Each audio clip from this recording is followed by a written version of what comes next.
on this tour of being so attacked and what they did to me. He just is. Listen, Lisa.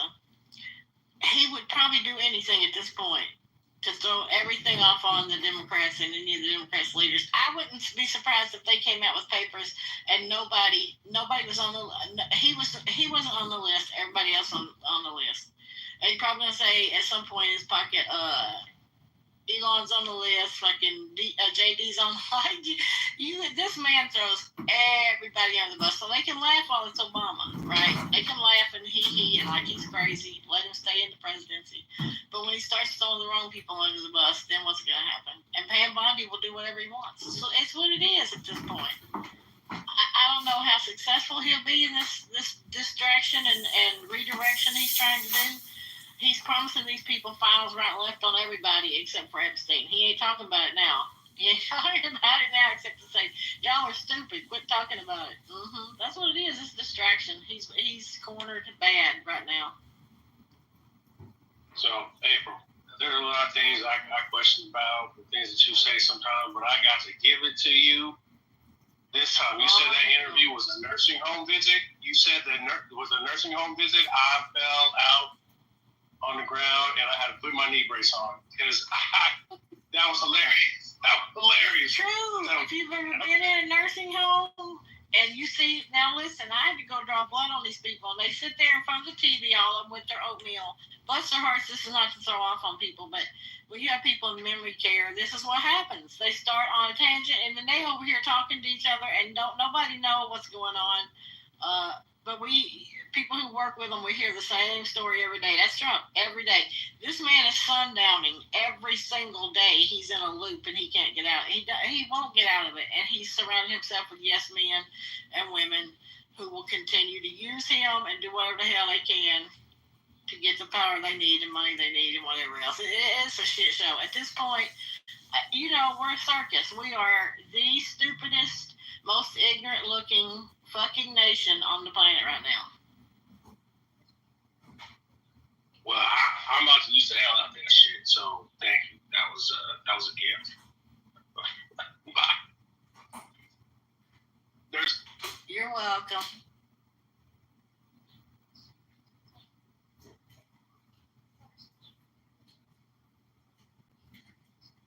He kept talking about the worst thing that ever been done and blah, blah, blah. All the while, this man orchestrated J6. He got his people stirred up, and that's the thing we always need to remember, is he can stir his people up into violent actions. They would be more than happy to come out again for him. Yeah, I think for just to make this conspiracy, I don't want to make a conspiracy real. We can if you want to, because that's all we have right now is our opinions of what's going to happen. But, for me, for her own, I don't know what the word to use. I don't want to say safety, but just to be able to get on about her life, she might have to just say, I won't give Trump up, if you guys just let me leave or whatever. But I'm hoping that she is here to clear her conscience, because I don't know how you can... Lisa, you're talking to a woman. You're talking about a woman who rounded up little girls to give to these ghouls and demons. Okay? She had to sit on ice for two years, however much it's been. She wants to be free again and to go back to that lifestyle she had and roam around those circles. And whatever it takes to get there, she's going to get it. Trump is in charge. He'll offer a pardon. He'll say yes. And that's it. I'm convinced of that part, for real. The FBI already confiscated computers, records, recording devices, surveillance devices. There's already, a large, enough information that had been collected that the Justice Department had access to. It is, there's irrefutable evidence. That's why she's doing hard time. That's why Epstein was convicted and was doing hard time. That, trying to shift, especially with the, going back to the 2016 election, Tulsi Gabbard was really irresponsible, but like kind of side note to Trump, if you're going to ask your ODNI director to release a report trying to refute evidence, maybe don't appoint the person who was the chairman of the Senate Intelligence Committee, who also released a report publishing irrefutable evidence on Russian election interference as your Secretary of State.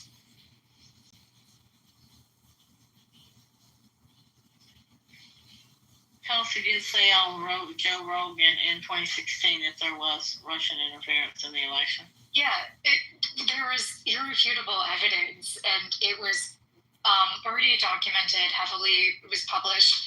I read that report that ODNI released, the unclassified report, and it is completely contrary to what the intelligence community assessment had been, and also what the Senate Intelligence Oversight Committee indicated in their report, which their Secretary of State, Marco Rubio, was chairman of.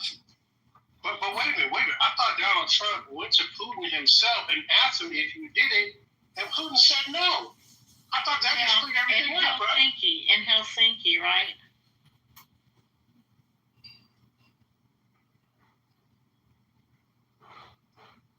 Yeah, let's ask a former KGB officer not to lie.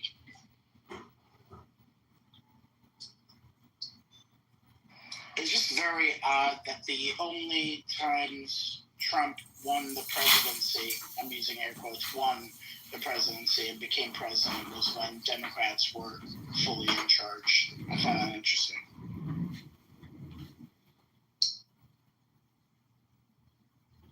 Oh my God, this is really starting to give me a stress here because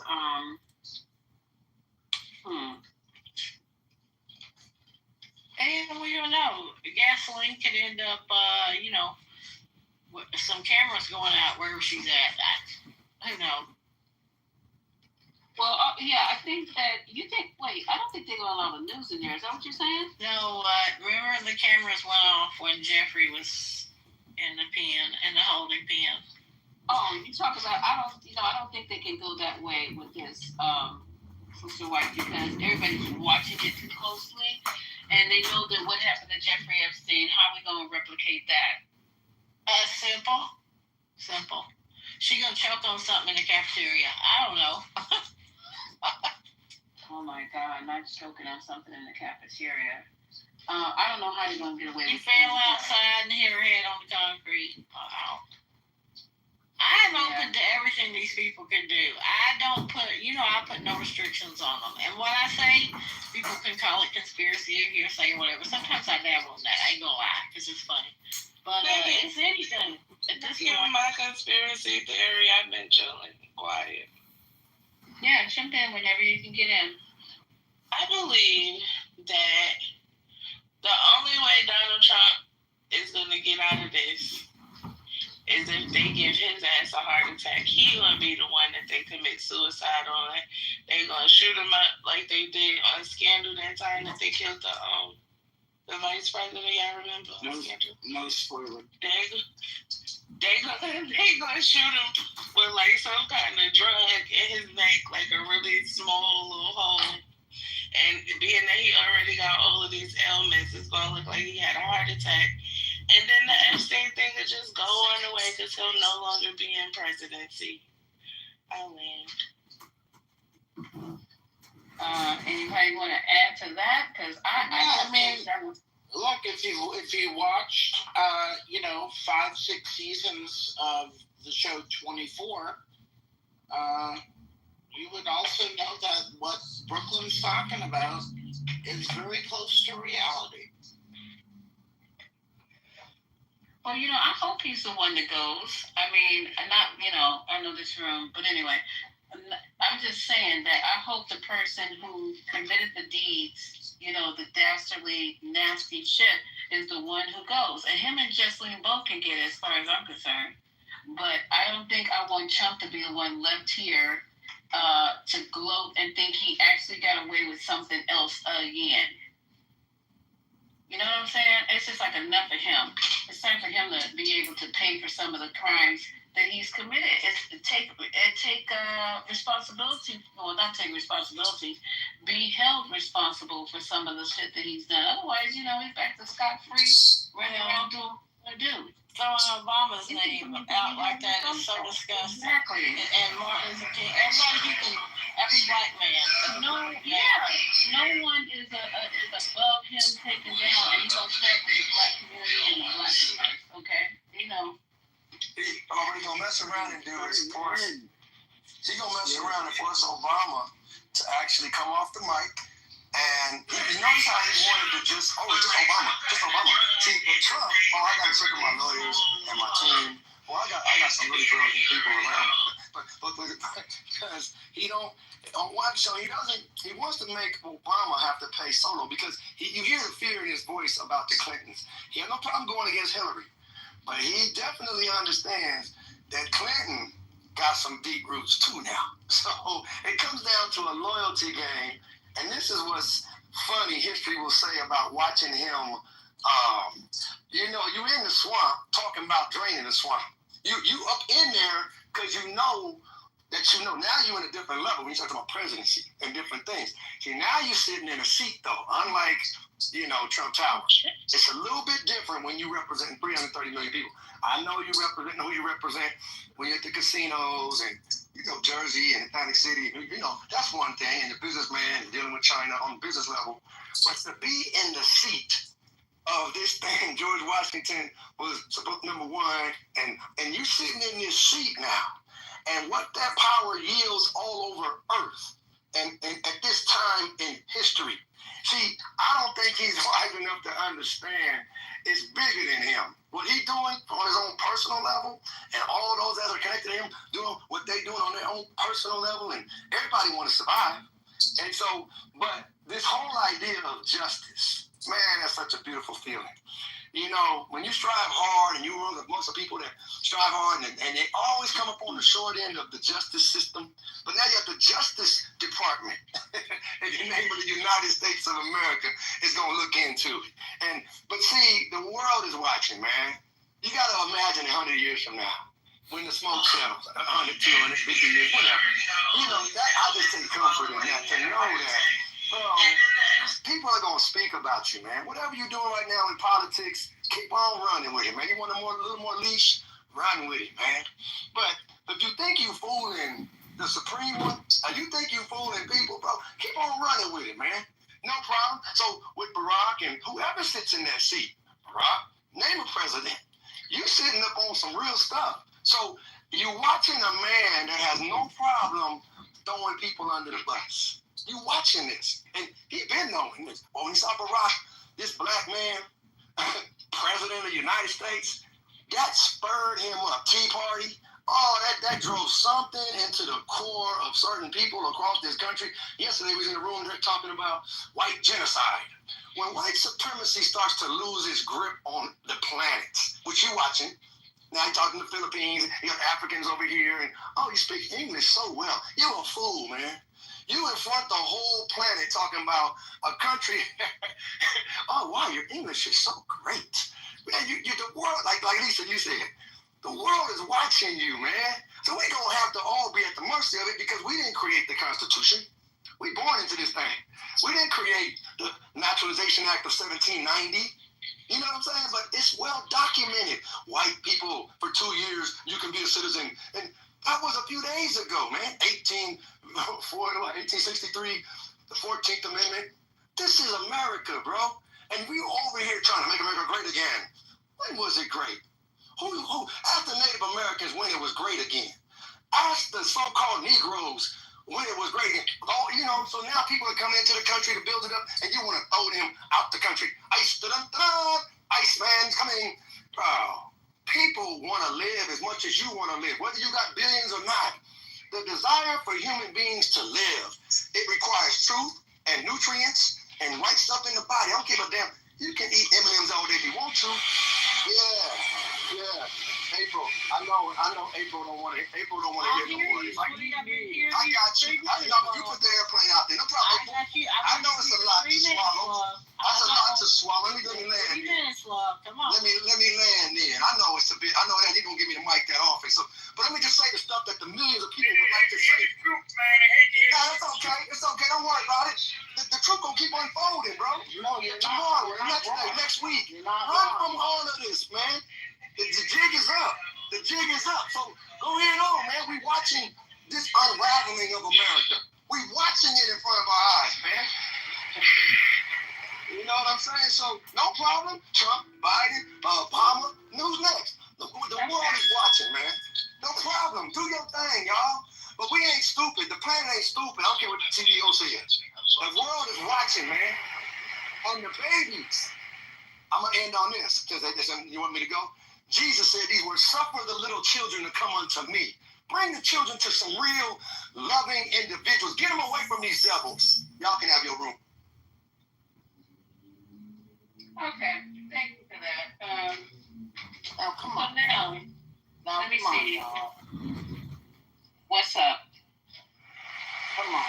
Come on. There you go. Okay.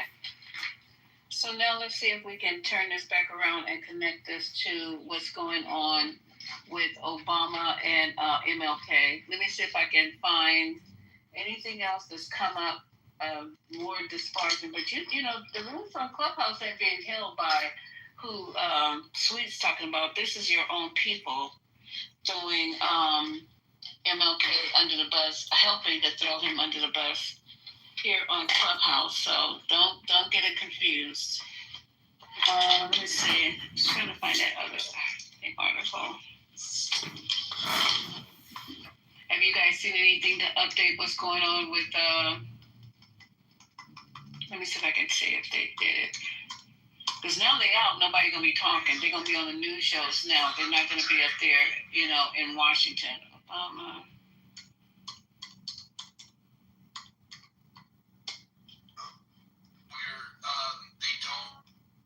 All right, so what we just heard a few minutes ago, Nelly picked up he said that, hold on for a second, I got the wrong one. Let me go back.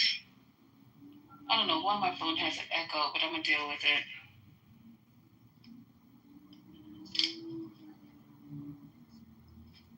Okay, so now he's saying that Obama was the ringleader. Let's go back and look at this here. Oh, God damn. I gotta go back one more screen. Hey, Lavon, what's up? You got any breaking news on this?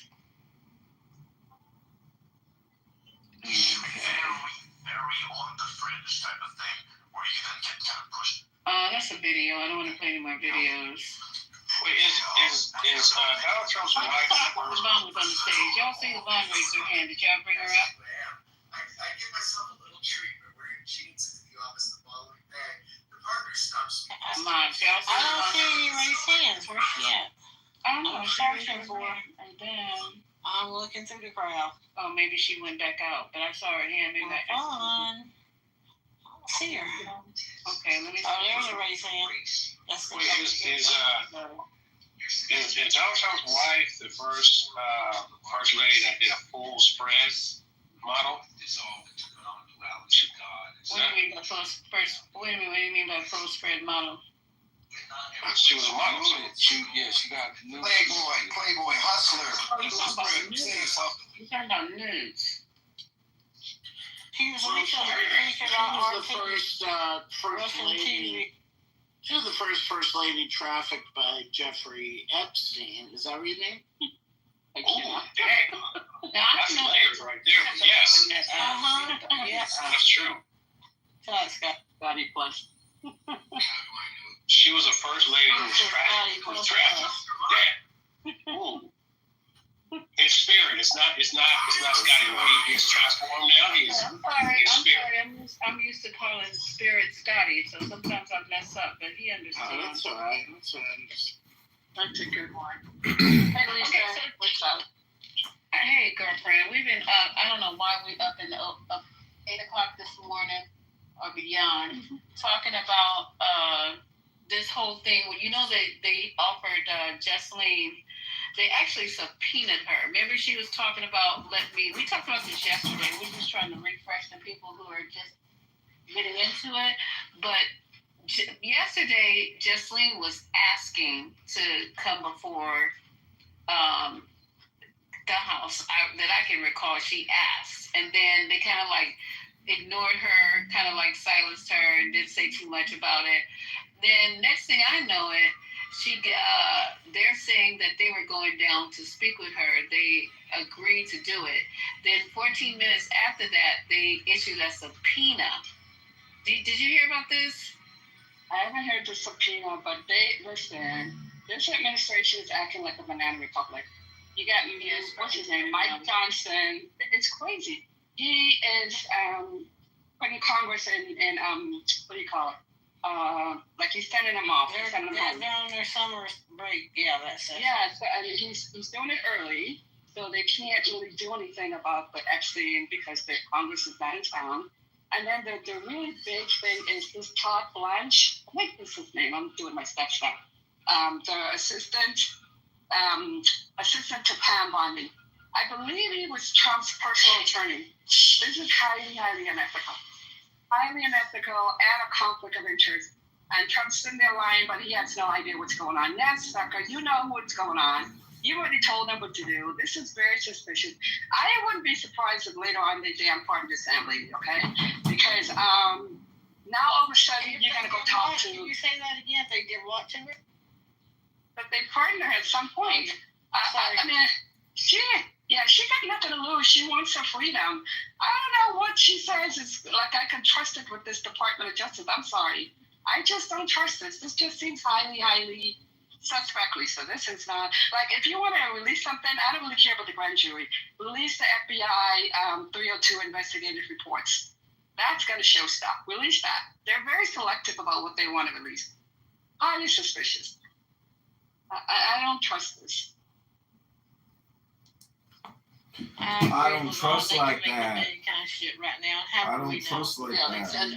And just as a reminder, because one of the central figures in all of this is Alan Dershowitz, who is Trump's personal friend and has been for years. And the only reason that Congress can't subpoena him or FBI can investigate him is because he was Epstein's defense attorney in 2007 and therefore has attorney-client privilege.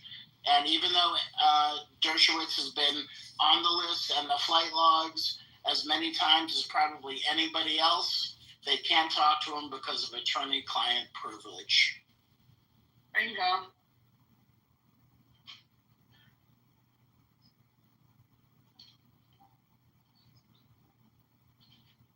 Okay, what did you just say? What they can't talk to who because of attorney-client privilege? Alan Dershowitz, because he was Epstein's defense attorney in 2007, the one who reached the plea deal with Alex Acosta, the prosecutor in Florida, who prosecuted Epstein, who later became the labor secretary for Trump in his first administration. So Alan Dershowitz was the defense attorney for Jeffrey Epstein and also a personal friend for years of Donald Trump, and also a client of Roy Cohn, as we talked about before. But because of attorney-client privilege, Alan Dershowitz, who is a central figure in all of this, cannot testify, doesn't have to say shit about anything, even though he was right there the whole time. Okay, this is getting weirder by the second here. I'm trying to process all of this and get it out for you guys, but this is getting weirder by the second. And then CEO came and said, well, since they're out early and they're going to be out for 6 weeks, that this information is just it's all going to die down, and it's just going to be, I don't think so. I think it's just absolutely heating up, and it gives us more time to go through it and try to figure this shit out. But he's going against that, saying that, no, it's going to die down. They're going to go give her a pardon, and then she's going to disappear. Anybody agree or disagree with that?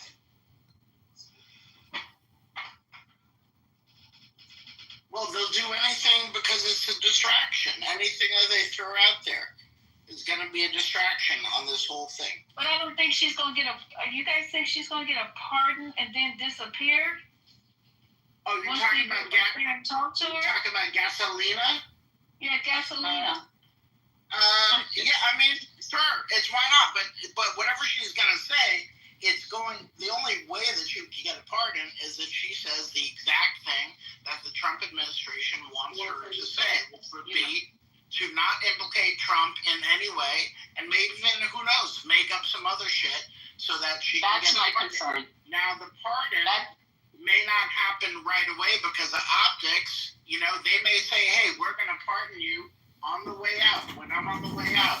And we'll even tell J.D. Vance to pardon you if I'm not around, whatever it is. Like, she's going to be guaranteed something in exchange for her being able to spill the beans, even if it is a lie. And at worst for her, you know, if she decides to comply, the next few years, she'll be living at the Ritz-Carlton, but in federal prison until she That's my concern. That's exactly my concern, Scotty. That she speaks, but she speaks where it is advantageous for Trump and doesn't implicate them as well as a quid pro quo deal. Yeah, that's my problem with this whole situation. That she will. But I don't know. See, in my gut, I don't think so. But there's another wait and see. But I don't think so. I think that basically she feels she got screwed, and that's the reason why she came out. Why did she just start talking all of a sudden? She just came out of nowhere and just started saying, well, I guess when Trump started getting in trouble and the list started being the list, that's when she started talking, though. She'd been in there long enough. She could have said something when she first got there, like, hey, I need to get up out of here. I need a deal. But she did not. She sat there. She has an appeal. She has a foreign appeal. She's appealed. Because remember now, the agreement, the MTA that Epstein got covers 4 co-conspirators that they would not be charged or swept up in that. They didn't name them. It was just 4 co-conspirators within his deal, which is sort of very unusual. And technically, I think this is not part of her deal. Technically, she is indicted as a co-conspirator. So I guess in her mind, in her attorney's mind, she should not be charged because she should roll up under his original deal. But she has a pending appeal. Okay, so the plot is thickened up here. Let me see if I can find something else on here. Oh, God, this is way too much. We've been talking about this for like freaking hours. Listen, if they could push a couple buttons and sign the signature and release MLK files that nobody wanted, nobody asked for, why don't we have these documents on these things? Right. We're just talking about going to jail. Like, come on now, just release the papers. Let's see. They release all the FBI investigatory reports. Release all of you can redact the young lady's name, and if you have any pictures, cut up its identifying marks, or what have you. But you can put some of that stuff out there. You got Martin Luther King's salacious shit up there, and you can't release it. And now all of a sudden you want to spoil and you're going to go talk there in prison? Okay, that lawyer will be stupid if they give anything up without something in return. You don't ever give up anything to prosecutors unless I'm going to get something back. Why would you speak? I'm sorry. Can I wake something up for a second? I did not realize this. And thank you, Spirit. You kind of sent me down a thought rabbit hole. Melania Trump, she should be all up in these files. She might have been trafficked, but at a certain point, she might have been a co-conspirator. She was never interviewed. Do you see what I'm saying? Does that make sense? You are one today. Am I late on this? Am I late or what? Because she should be all up in this stuff. I think she was never Go ahead. She was never subpoenaed. She was never questioned. She was never interviewed. She has to be all up in this. All up in this. Before, during, and after. Okay, so Okay, so what are you talking about in reference to Jeffrey Epstein? What do you mean? Exactly. In the Epstein files, Melania should be all in there. She should have had some, at least log in for the flight logs, because there's pictures of her there with Trump. He introduced her. That's another flight log. What else was she there for? What else? You see what I'm saying? Yeah. How come we're not mentioning her at all as either a victim or as a co-conspirator? I'm not sure why we're going that far. Why we're going that far, but. Well, that's the thing. You don't want to go that far until you see evidence. Let's just crack open the file and see if she's in there and where she's at. That's all I'm saying. Wake it up. I don't know. What do you guys think about that part? Yeah, they're not going that long. I mean, everything's on the table, right? So why not just start fucking freestyling this whole thing? If Epstein's wife was indicted and went to jail as a co-conspirator because she was involved, don't you think? They weren't married, babe. Yeah, they weren't married. Well, Epstein's girl, secretary, whatever you want to call it, the girl that got hemmed up too, right? And if Trump was on his a good friend, sometimes people have couples that they are really close with, and both people do dirt. Look, Hillary and Bill, they both did dirt, right? And Hillary let Bill get away with some stuff, right? So, either turn a blind eye or cover some shit up. I wouldn't be surprised if Melania is dirty too. And to what extent? Wake it up. I don't know. Anybody want to jump in on that part? Because I'm not. Melania, why would she? We talk about people who are being having sex with minors. I mean, what are you saying? Is she being somebody who's curating minors? I'm not getting it. No. Yeah, I don't get this. Well, I don't know what it is, but she's connected and nobody's talking about it. She's connected in some form or fashion. He introduced her to Trump, right? Right. A connection, yeah. So she witnessed what Trump did to the girls. No. I don't think it's so much that. No. Hold on. It's not so much that. It is that. It would more so be that he knew older women. He knew women above age too in Eastern Europe and all this and that. And Trump liked meeting women, so he introduced her to her. Doesn't mean she has any other ties to it. Yeah, that's like a big assumption for no reason. And then if you look at how she behaves and what the issues that she cares about, like how many issues she cares about with kids and all this and that, that's wild. That's a very wild allegation for no reason. No, that supports these accusations because she won't live with them, right? And she's passive aggressively trying to get ahead of it, but it's not directly, and she can't efface her oppressor just like his daughter. When she goes and visits her old bedroom, her face changes when she looks at her bed. It is very disturbing. A lot of PTSD. How do you know that? Because PTSD. How do you know what happens when she looks at her bed? If you stop cutting me off, I'll explain that PTSD survivors have. But how do you know what How do you know? She toured her old bedroom, and it was On what? This was a documentary. All right, you could be. I am asking you a question, Dag. When did you see this? What did you see this? I feel like I'm being cornered, so let me pull up a more substantiate. I'll put a better evidence in this. I'll put a better evidence. I have a mole. No one asked you. What is it? It's what we've named a stuff. So all I'm saying, while he's pulling that up, I think you guys should just imagine, okay? She knew Epstein, right? She knew Epstein before longer than she known Trump. So there has been some interaction in some form or fashion there. Maybe he just invited her over.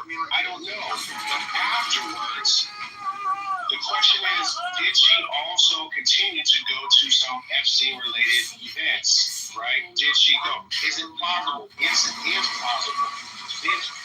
Would she might have been witness to things?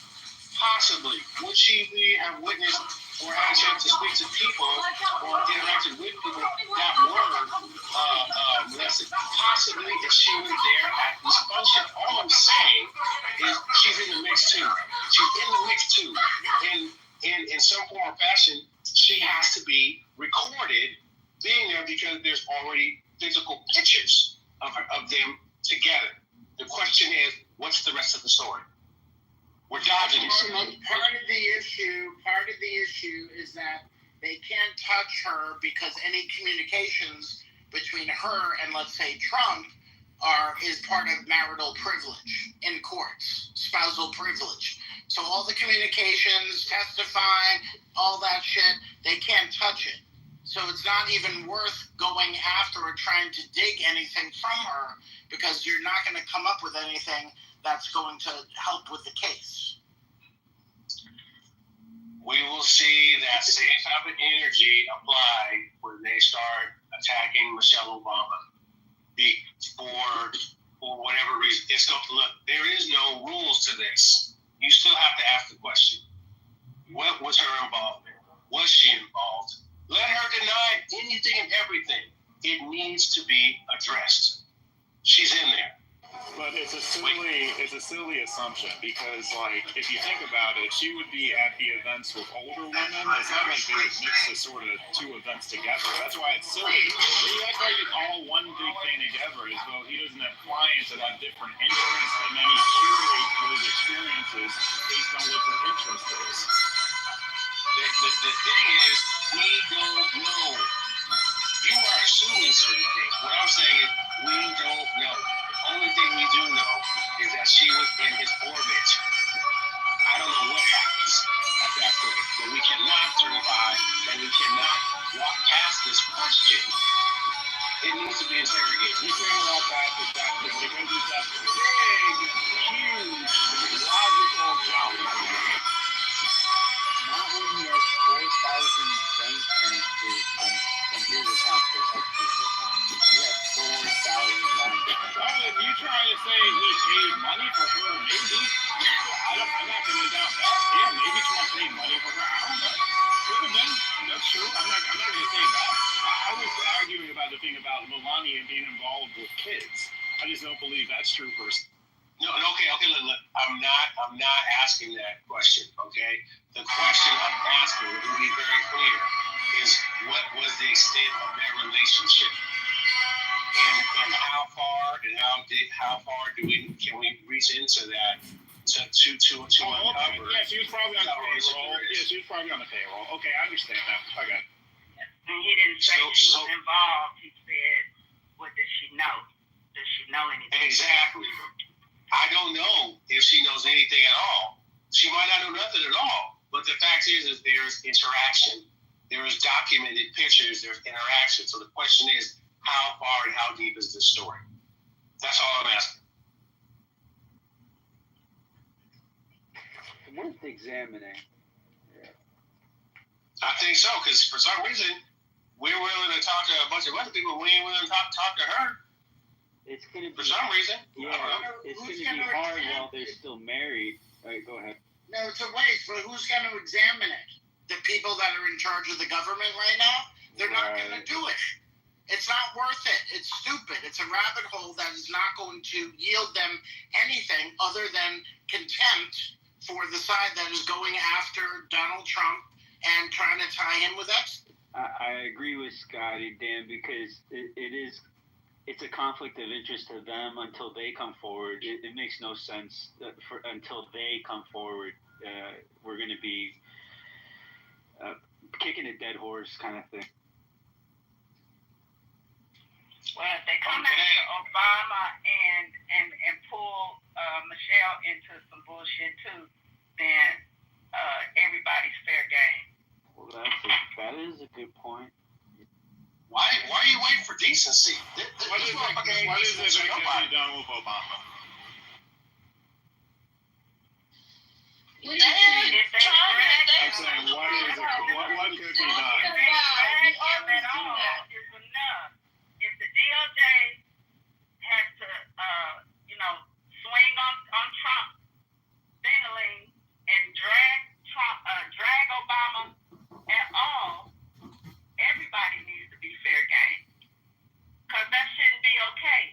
It's one thing to have a Department of Justice that is moving fair, but that's not how they're moving. And the fact that we're not in here talking about why we not discussed it, and the fact that the president thought it was okay to take a meme of Obama being arrested and belittle him through a meme on his page, and ain't nobody mad enough about that. And the fact that to say that it couldn't happen, that it's not possible that Melania, she could be in the document. Who knew that Trump was going to be president when they was doing that bullshit in 2005? Nobody didn't think that he would be president. But the fact that, again, it was, I'm still talking. Thank you. No, we just agreeing with you, girl. No, I thought that was somebody. But anyway, I'm just saying. You cooking. Why? Is it okay? Ain't nobody mad enough to be talking about Donald Trump in the president's role, would do what he did yesterday and not feel no outrage about that, and then keep moving forward on the other shit, and it be okay. Y'all know good damn well if Biden had done the same thing or Obama, we would be in World War III already with these MAGAs. They would be tearing some shit up. Yes. Yeah, if they actually arrested Obama, it would be the end of the Trump presidency. No, I don't believe that. Something should be happening to Donald Trump to put a meme up like that. About him being arrested. That Obama has what you call it too? A character. What is it you'd like to see happen? You can character assassinate him as well. Donald assassinated his own himself on tape. He assassinated his own character. He did it to himself. Nobody made up anything on Trump. Trump wrote his own biography. He wrote it. Amen, so reporting on what he's freaking done all these years is just what that is. Reporting on the dumb shit he has done his whole life. And to do that as the president and not be outraged. I don't give a fuck what they say about Obama. We know that whatever he did it in the capacity as president. And thanks to Donald Trump, he has immunity. If he was doing the job, whatever he did it as a president, he's gonna be good. But they already know that. You can tell by the way Tulsi is framing her sentences.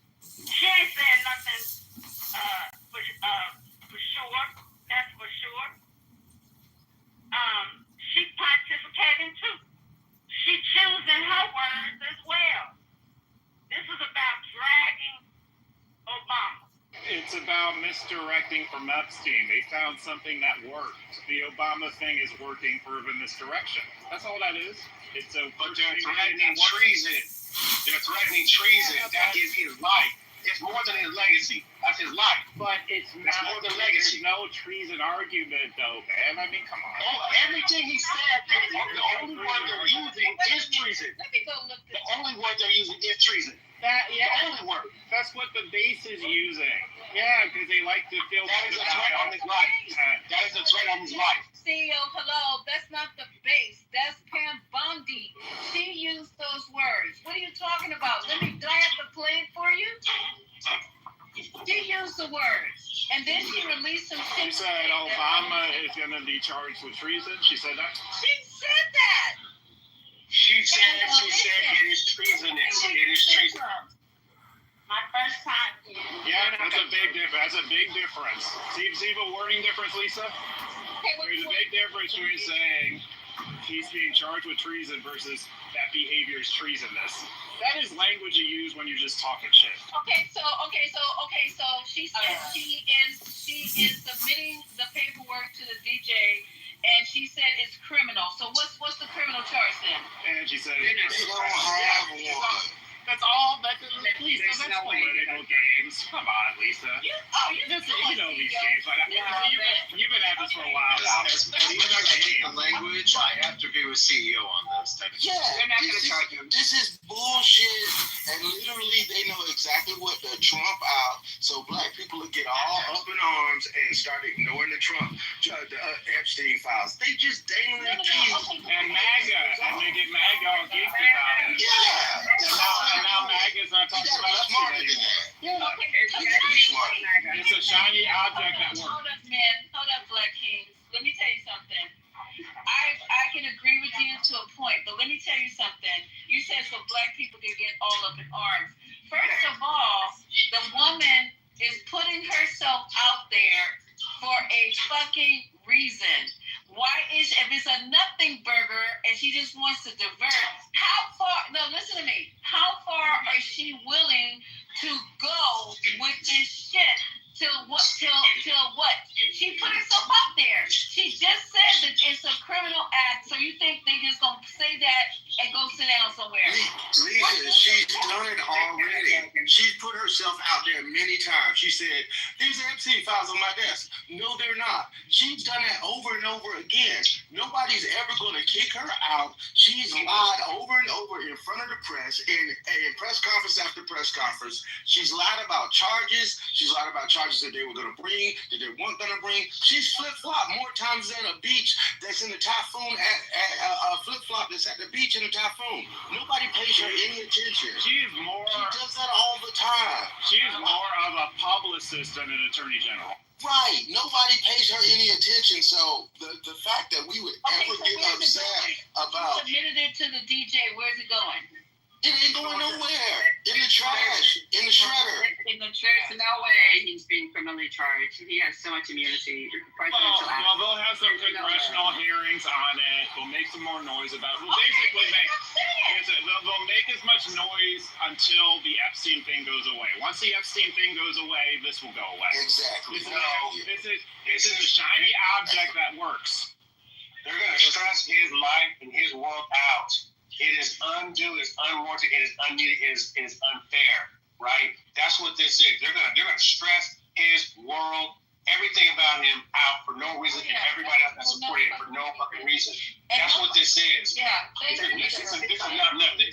This is nothing. So he should speak on it and shut it down. He doesn't care enough. He's more concerned, as he's been speaking, about the fact that we're losing voting rights. We're losing the 14th, the 22nd, the 12th Amendments, that they're voting to actually, he's more concerned about that. He's not concerned about this crap because they are Harvard-trained lawyers. They know how to handle this, and they know that this has no merit. They're more concerned about the rights that we're losing, and black people are upset about something they don't even care about. That's why he hasn't spoken on it. Well, first of all, my black brother, we should be concerned about it. Anytime somebody steps out and tries to do this shit, even for shits and giggles, we should be concerned about it. We should be talking about it. We should be protecting our leaders. And then the same shit with MLK. Everybody's like, oh, it's gonna be nothing. It's gonna be nothing. Yeah, but the fact of the matter is, it is something. They put it out there. They're trying to destroy Martin Luther King. Just the mere fact that they threw it out there and they said that, there's stuff about him and this with his personal life and the situations he had with orgies or whatever, women, whatever the case may be, white women, whatever the case may be. This stuff is strategic. And you guys are thinking they just throwing stuff out there and watching it slide off the wall. They want something else to stick. Lisa, what happened? Anything about it, nobody. Lisa. Nobody in Congress, Senate, no one wasn't saying nothing. They just letting all this shit happen. So what happens when a fish catches a bait, Lisa? They get reeled in. Okay, so Yep. that's you right now. There you go. I think what CEO Okay, and you guys, let's not say nothing. Let's not say nothing. Like we always do. Let's not say nothing. You just can't be. No, keep your focus on Epstein. Keep your focus on Epstein. It's about the focus. We're focusing on Epstein. Yeah, well, that's it. Throw it into the mix. I want you to realize he will have more death threats now. Hold on, Probably Dan. more death. Hold on, Dan. More death attempts. This is bullshit. The thing is, they are focusing on Epstein, but the reason why they're bringing up the Obama thing and the MLK thing is because that's what Trump threw in as a distraction. So since Trump threw that in as a distraction and say, oh, Obama needs to be convicted of treason and MLK was not that good of a guy, then we could throw in all of the things that it's possible that him and his wife participated, and that's basically what they're saying. I mean, let's all look at it. All came out the same time. It's also like the Redskins. They're trying to. Debbie's trying to speak. Her mic is low though. Let her get in. Every president has had an opinion about what they think is going on. But when has there ever been one to get on a mic and start talking about what deserves to happen to them? They could be thinking a whole bunch of stuff. But when have they ever gotten on a microphone in a news conference and told what they think should happen to them? Right. He's in a news conference. No one. Okay, let me.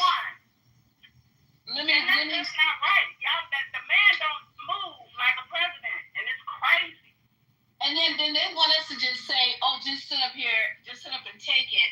When he's now again on the world stage this morning talking to the Philippines president, and he got Obama in his mouth. Yeah. And we just want to sit here and go distraction. He needs to be brought down. And for Akeem and all them not to say shit while this is going on, I think it's pathetic. It's y'all gotta realize something. Never have we seen. Typically, presidents don't down other presidents before an international audience. He does it with great regularity. I mean, the man is demented. Like, he is demented. He is literally a functional, demented individual. And that's all it is, man. He has to be removed from office. We can't even wait. Action needs to be taken to remove this man from the president. And y'all know I've been saying this forever. He is a clear and present danger to our republic democracy.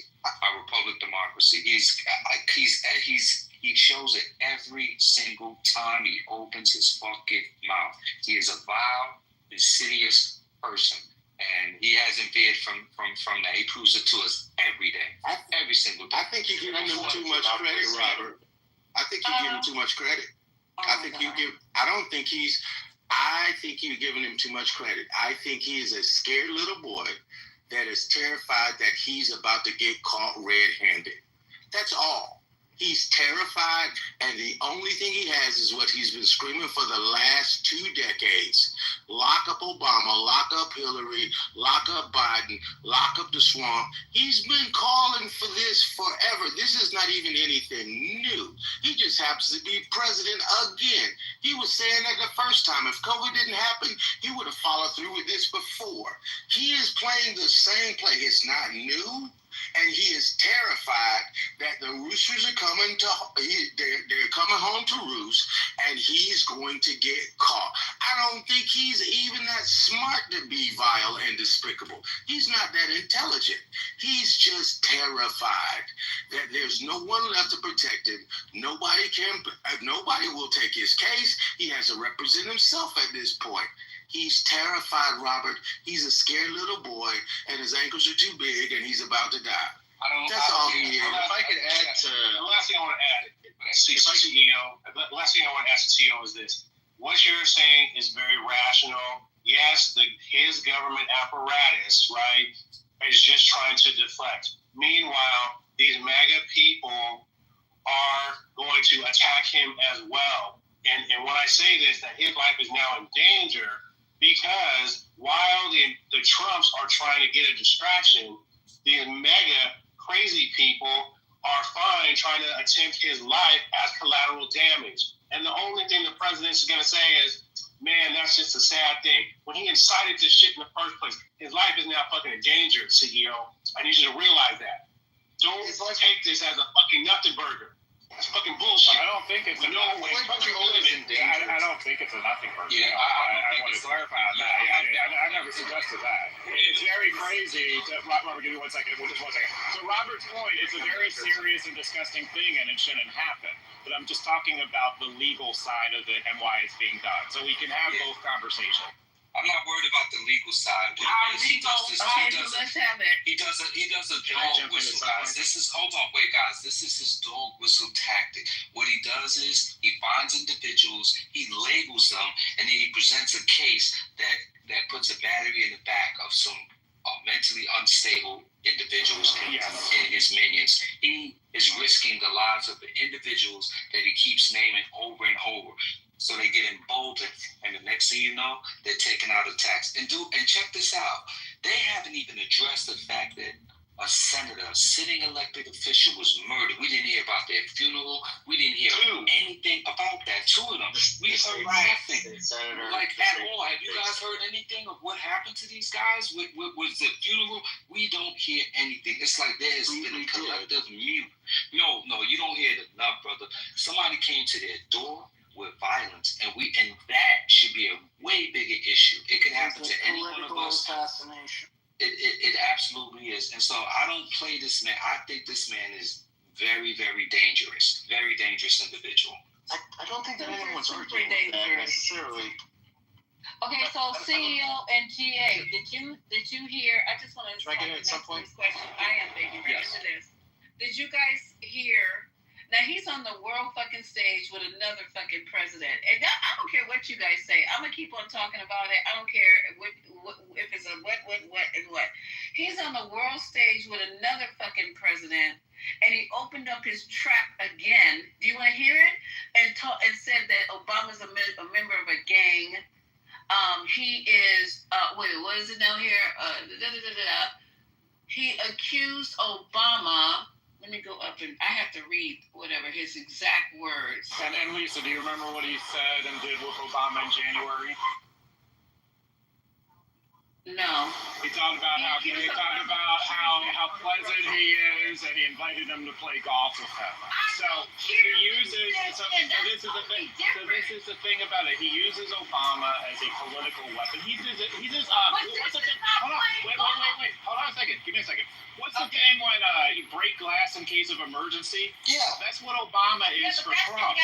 That's what it is. That's what it is. Anytime Trump is in serious trouble, that's his break glass thing. You're right, CEO. That's exactly what he's doing. Go ahead, sir. Go ahead. Thank you, I appreciate that. Let's just zoom out for a second, right? Because there's going to be a lot more of this. And I think what CEO and Shay are talking about is just not necessarily saying that this isn't important, but that in the grand scheme of things, we should stay focused on the things that are, right? When the trade deals weren't working out, you started seeing more rhetoric about invading Greenland, right?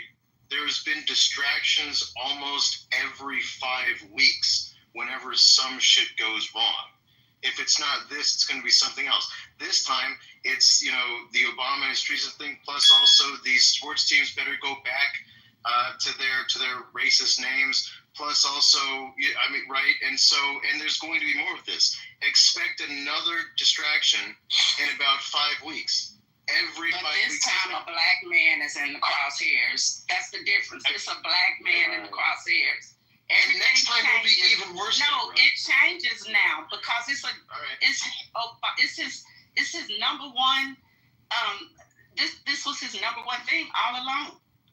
It's a black man in the crosshairs. So why would y'all expect it to be different? That's crazy. The fact that he's even talking about it. He's never stopped talking about Obama. He never stops talking about Obama. It's always been all right, whatever. What you're coming right now, he's more desperate than ever. That's what I'm saying, Water. That's the point right there is that right now he's more desperate than ever, and nobody's brought this up, but I honestly think the reason why he broke the glass and used the Obama trope, as he always does, as he's used for the last 20 years, is the fact that MAGA was coming after him. He had Marjorie Taylor Greene turned against him over not releasing the Epstein files. He had Republicans that have been in his camp over and over through all the crap that he's done that defended him, and now they're turning against him because he wouldn't release the Epstein files. He has to give them something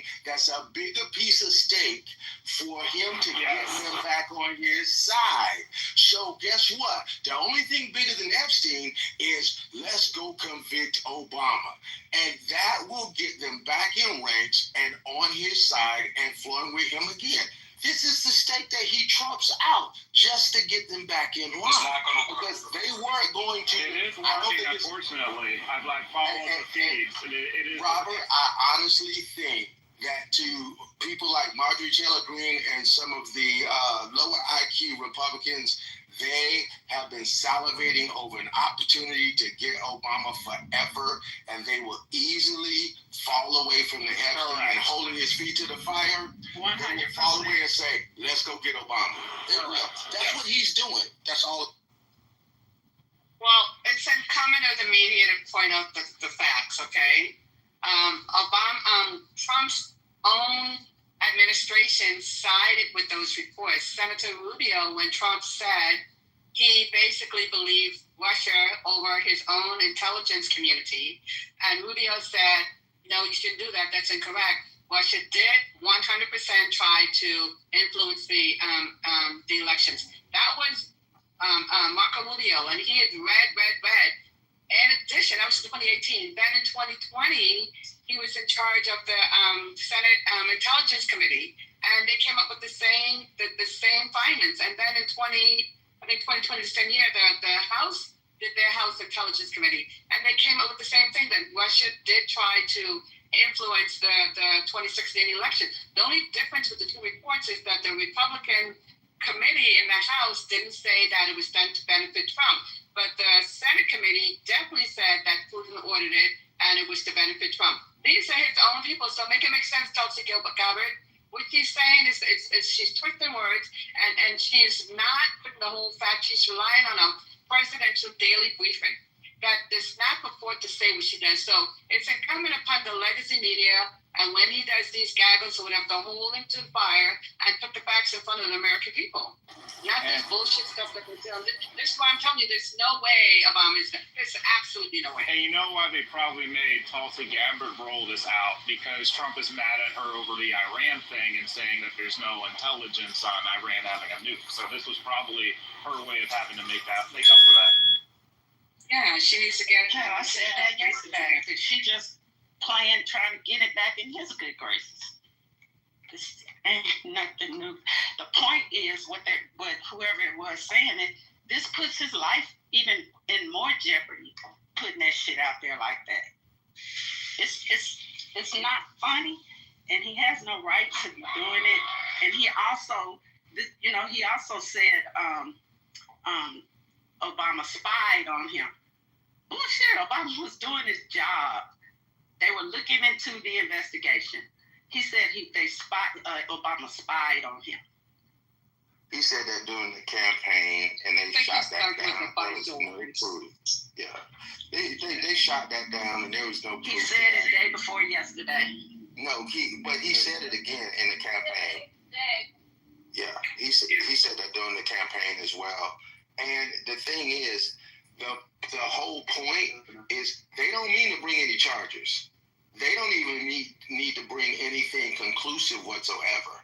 All they need to do is turn the opinion and the tide of MAGA away from Epstein toward let's go get Obama so that they don't lose the midterms. And they just need to consolidate their base, and that's all this is in a consolidation. If you look at more than he already has, and that's a shame. Yeah, if you look at the two moves together, kicking this out until after Labor Day and going after Obama, the strategy's going to work. Sorry to say, it's going to work. I'm not sure. I'm not work. Yeah, I have faith in. You have faith I'm not in prepared. who? It's gonna MAGA? work. You have faith in MAGA? Who do you got faith in? Why do you have faith in MAGA? Well, this is definitely red meat for MAGA, no doubt. Yeah, who do y'all have faith in? But this can also energize the Democrats. This can do the same with the Democrats and energize them. Oh yeah, it can energize the Democrats. Sure, that's true. Yeah, that's true.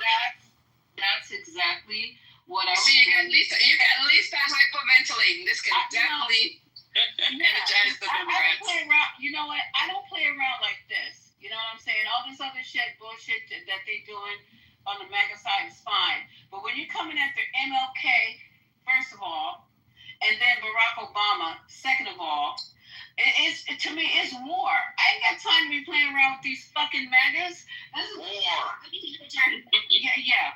Yeah, it is. You don't do that shit. You find somebody else to hang out to dry to cover for your dumb ass. But you don't do that. And black people need to be upset. Instead of coming on Clubhouse, holding fucking rooms, agreeing that there's some shit about MLK that we need to be pushing out there and doing the work for these white supremacists. You guys ought to be ashamed of yourself, opening up fucking rooms like that. And I told you. Who did that? Who did that? Oh, it was in the hallway. Oh, damn. Who was in the room in the morning? They were talking about MLK. Y'all got a fucking nerve. You better get it together. Better try to culturally wrap your arms around each other and lock arms and shit. We are not going to let this happen. I don't give a fuck. You know, Trump has his issues and whatever, but he picked the wrong one. You guys should be standing up saying that and not just say, oh, well, it's a nothing burger. We should just be not losing focus on Epstein. You guys can't walk and chew gum at the same time? You're going to let them drag down a leader? Like one of the most revered leaders we've ever had in our culture, in our community? Come on. Excuse me. Hey, Lisa or somebody, can you get this racist Kiki Diki guy off this? He's put some disgusting stuff in the chat. Can you just get rid of him? Okay, thank you. And don't touch him until we find out who he is and report him to Clubhouse. Do not touch him. Go up there in the corner, 0 friends, get this account, and report him to Clubhouse. Don't just kick him out because he's going to be everywhere. Report him to Clubhouse and have this motherfucking account removed. Does everybody got him before I kick him?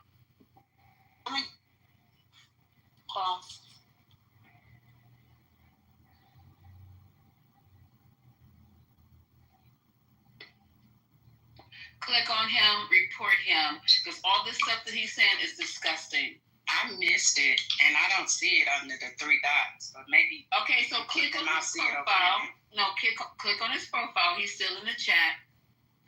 It's Kiki Daiki. He has 0, so it's probably one of his other accounts. But we'll just close this one down, the one that we have.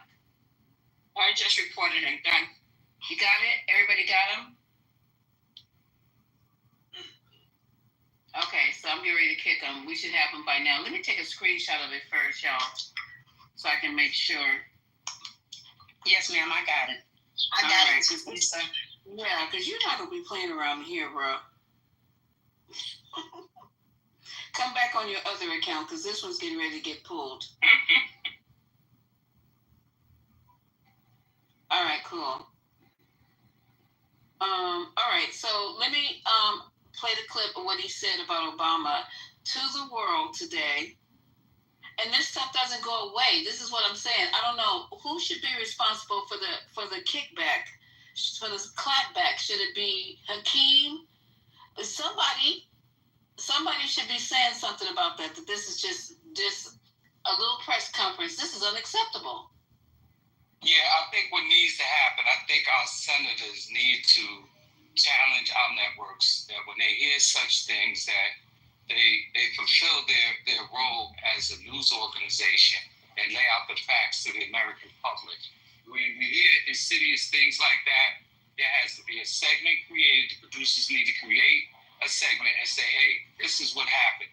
And what's so interesting about this Russian thing is that in real time, I remember I could talk about this thing off the top of my head because the expulsion of those, I believe it was 18 individuals operating out of Long Island, New York, whereby they had a room set up and they engaged in putting out content and this is before I even knew anything about toxic content. I didn't know anything, and why I know it is because at that time I was going around and finding out why people didn't like Hillary Clinton, and most of the people that I asked would say things like, "I don't know," and they would all talk about like the Pizzagate and all of these things. And I was like, where are people getting this from?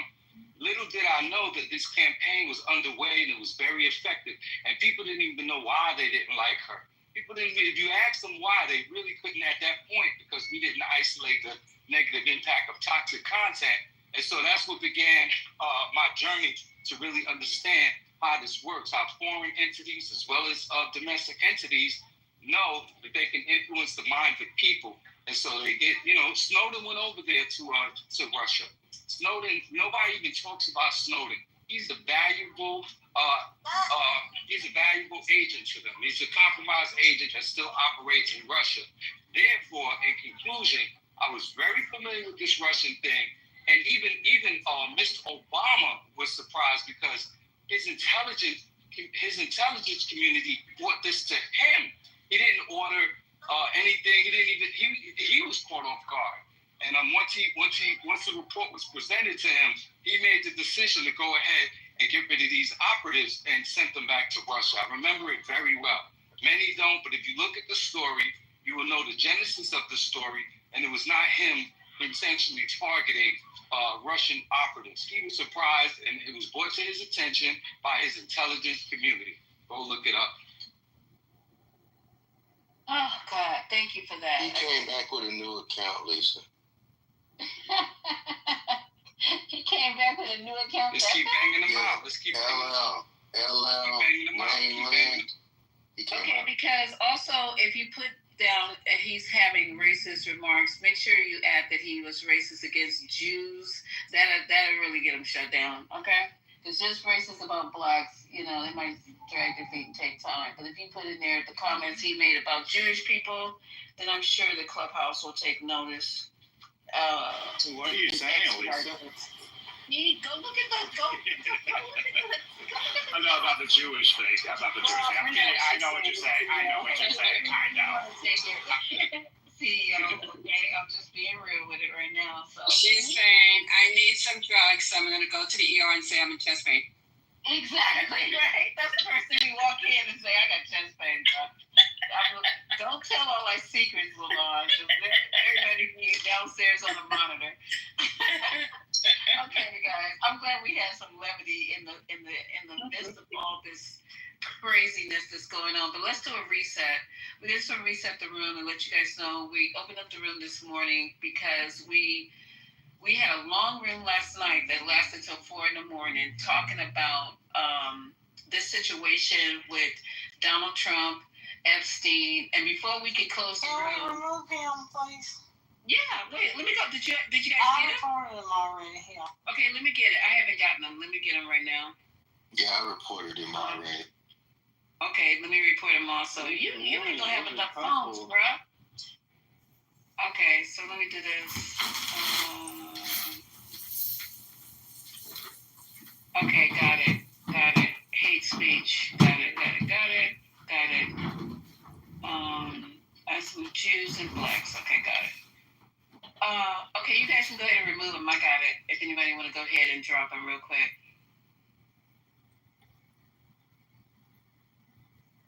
Nobody, you wrong for that. That was petty. Talking about he working with all the extra government money. He was. I couldn't agree more with Okay, guys, I'm sorry. Okay, blocked. Let me make sure he's blocked. All right, so before we can even go to sleep, they dropped this thing about MLK. So we were talking about it in the room, and we have some people, like we do in this room, saying it's going to be a nothing burger. Because Obama came out first, and then MLK came out second.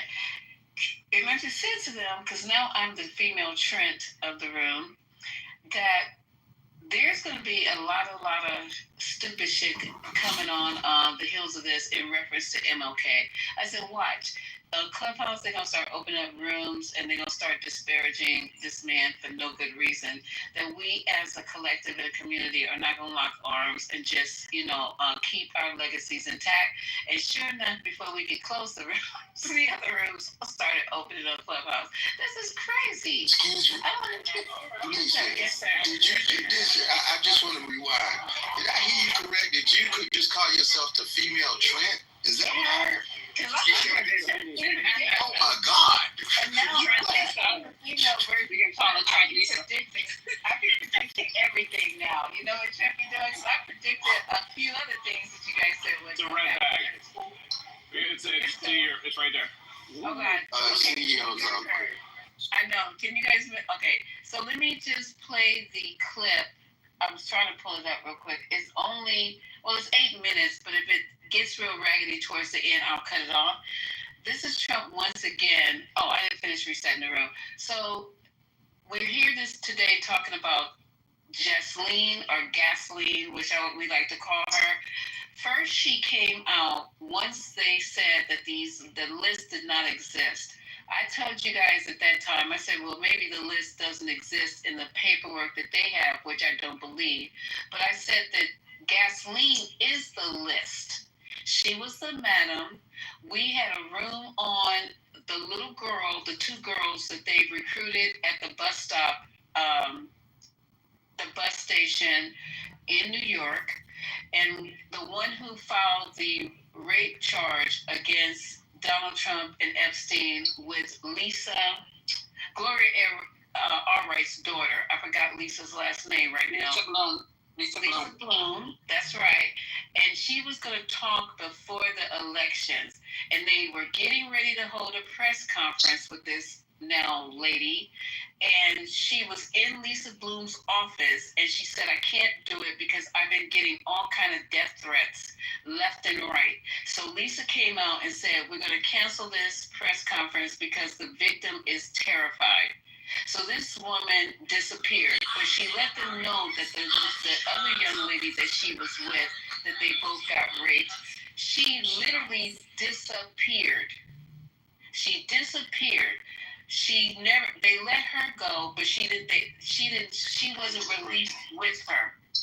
So she never found out what happened to this girl. So anyway, back around. Jesseline is the list. She has everything in her head. She was the madam. If she doesn't have it in her head, she has a book. Because you know that when you're running that type of enterprise and you're having Prince Andrew, President, they said Clinton, who I could care less about, right? And other people high up in the stratosphere where they were moving, that you wouldn't document that they came, when they came, who you matched them up with, blah, blah, blah. I mean, that doesn't even make logical sense, that I wouldn't keep some type of record for my own protection maybe, or maybe to use it later on in this particular situation that she's in now. So she asked to come and talk, and then it was a break in between. Nobody was talking about it, The next thing you know it, they requested her to come and speak. And then 15 minutes later, while we were talking about it, a subpoena was issued. And now what happened? They sent everybody home. So we're in here talking about the fact that Donald Trump, there's something, let's not forget about the 1,000 people. The Epstein files we read last night are being reviewed. I don't know how many pages there are, but they literally have in the DOJ's office 1,000 people going over the Epstein files. This file must be horrendous. This must be huge. They're going through the Epstein files, and they're trying to identify whenever they see Trump's name in these files, and they need 1,000 people doing it 24 hours a day. And then they're supposed to put it on a spreadsheet. Okay, hold on. Put it on a spreadsheet. It's 2,000. Oh, it's 2,000 people? I read days ago. I read 1,000.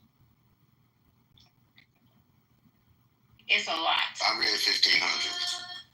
Really? I'm playing. I'm splitting the baby. I'm splitting them.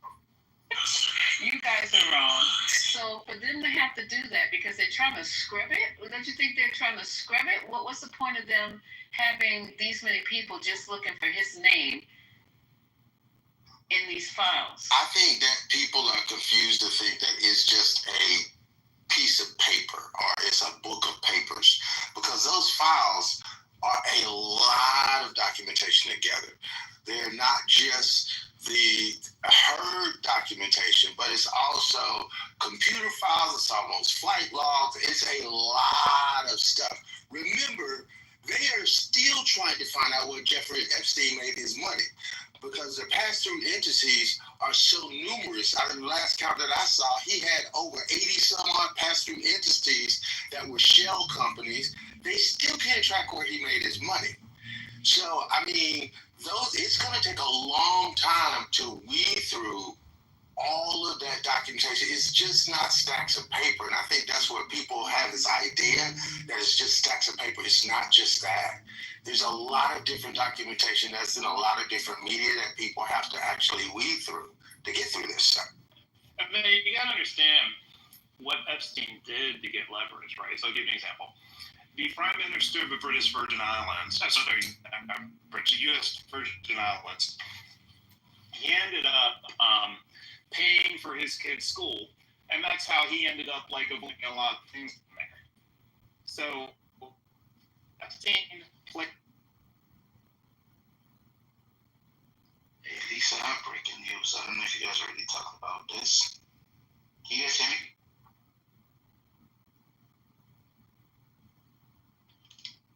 Can we hear him? Oh, and Carlos, they did expose the files to 1,000 people.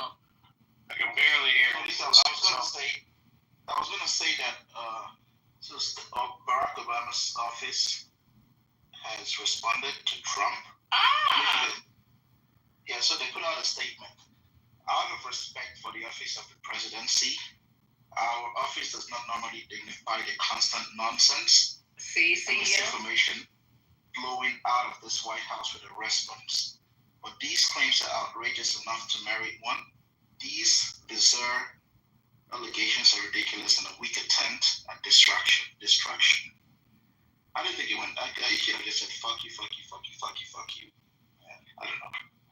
Okay, exactly what we were saying. See, but no, it's not exactly what you guys are saying. Even Obama clapped back. That was not a clap back. That was just. Oh my God! Lisa, can I respond like Luther would respond? Can I respond like Luther? Not the anger translator.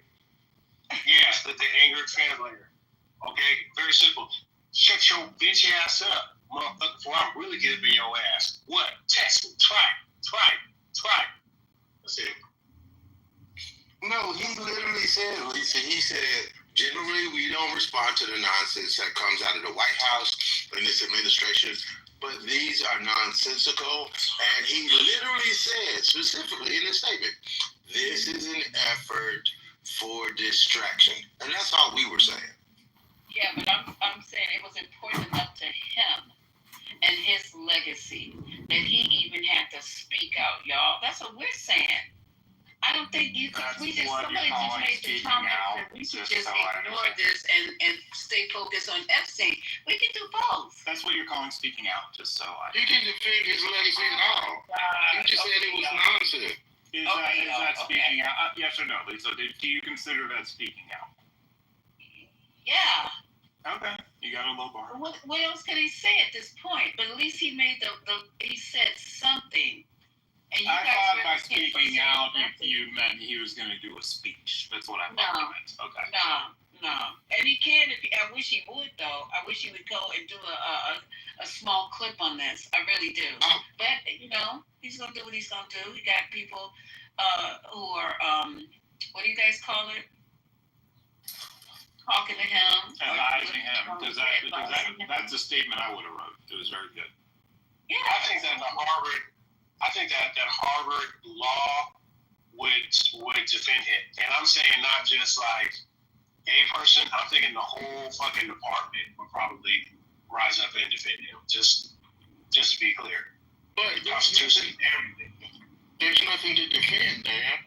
There's nothing to defend. And me personally, I'm gonna be disappointed. I'm gonna be disappointed if Obama does a speech about it because I have a high regard for him tonight.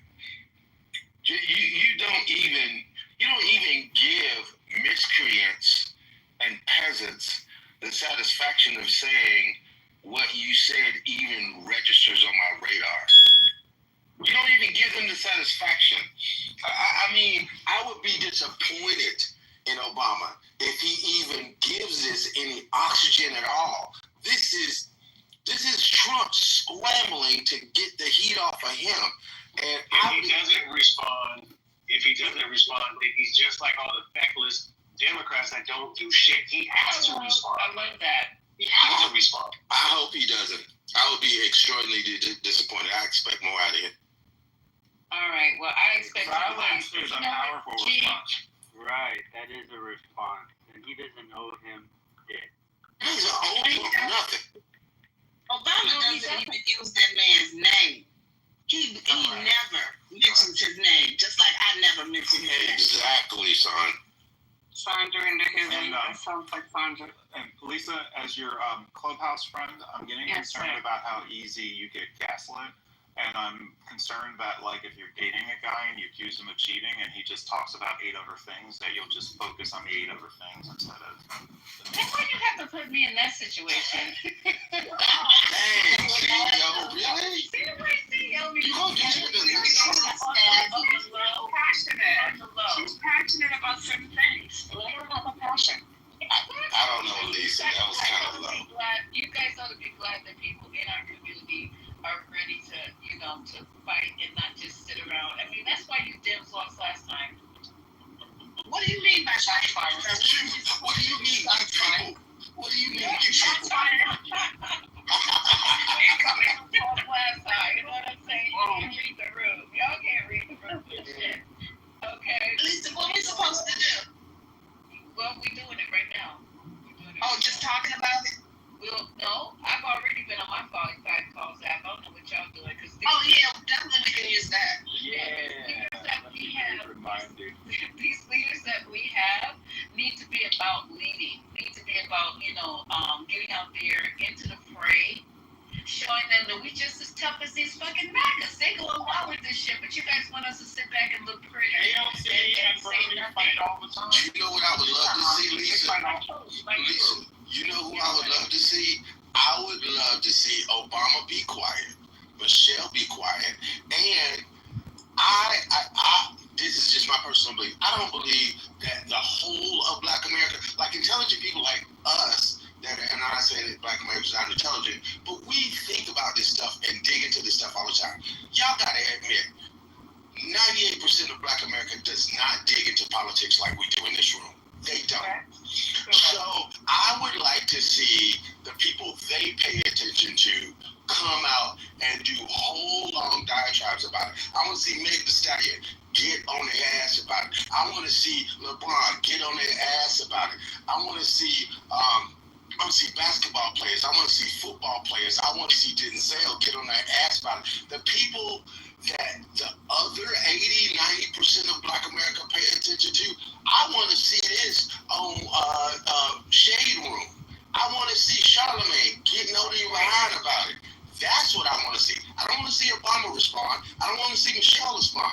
I want to see everybody else that everybody else pays attention to. 2 Chainz and Little Rip and Lil Yachty and all the crazy other rap names and all of that kind of crap. I want to see them go ballistic about it.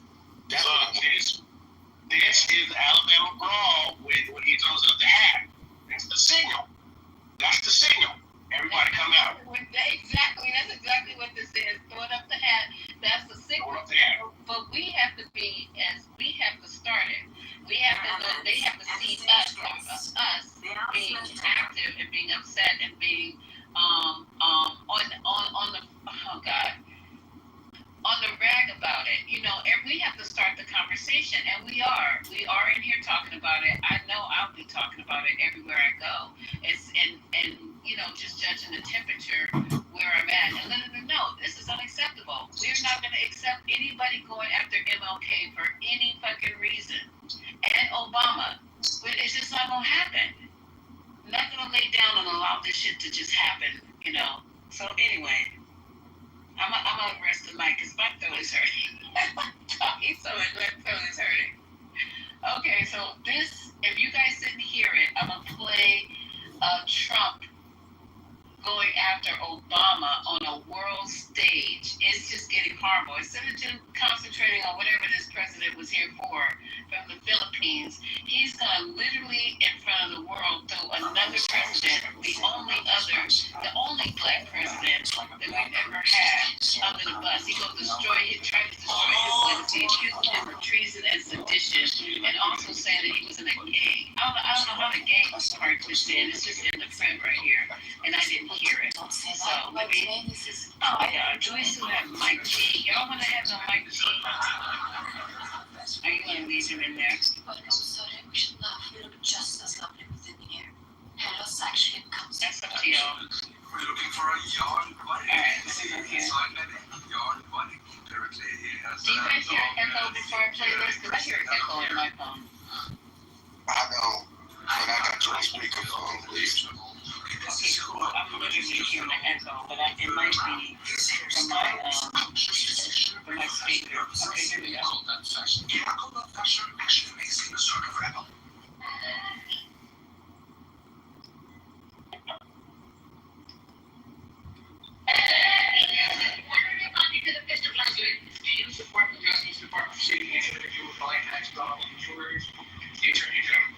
I don't know anything about it. They're gonna what? Meet her? Your deputy attorney general reached out to Ghislaine Maxwell's attorney asking for Yeah, I don't know about it, but I think it's something that sounds appropriate to do. You. If you consider that your deputy attorney general is your former attorney, would you conduct an interview given? No, I have no concern. He's a very talented person. He's very smart. I didn't know that they were going to do it. I don't really follow that. Lisa, can you pause it for 1 second? It's sort of a witch hunt, just a continuation of the witch hunt. Okay. Did they say his former attorney is conducting the interview with her? Yeah. Oh my God. I'll rewind that.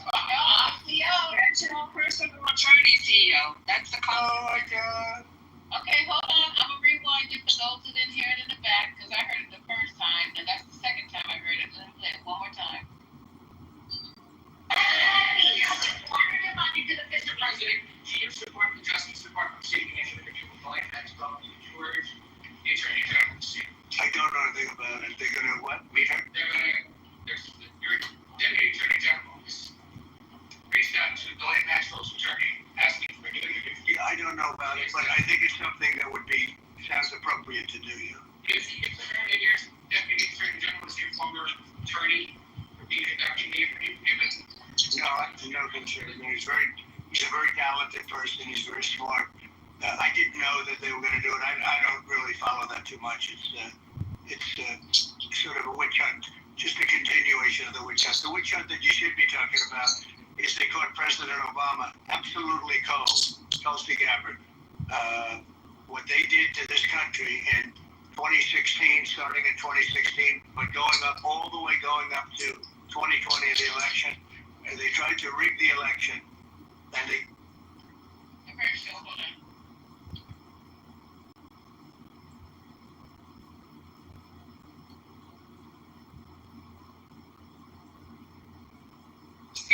That the assistant and they got caught. And there should be very severe consequences for that.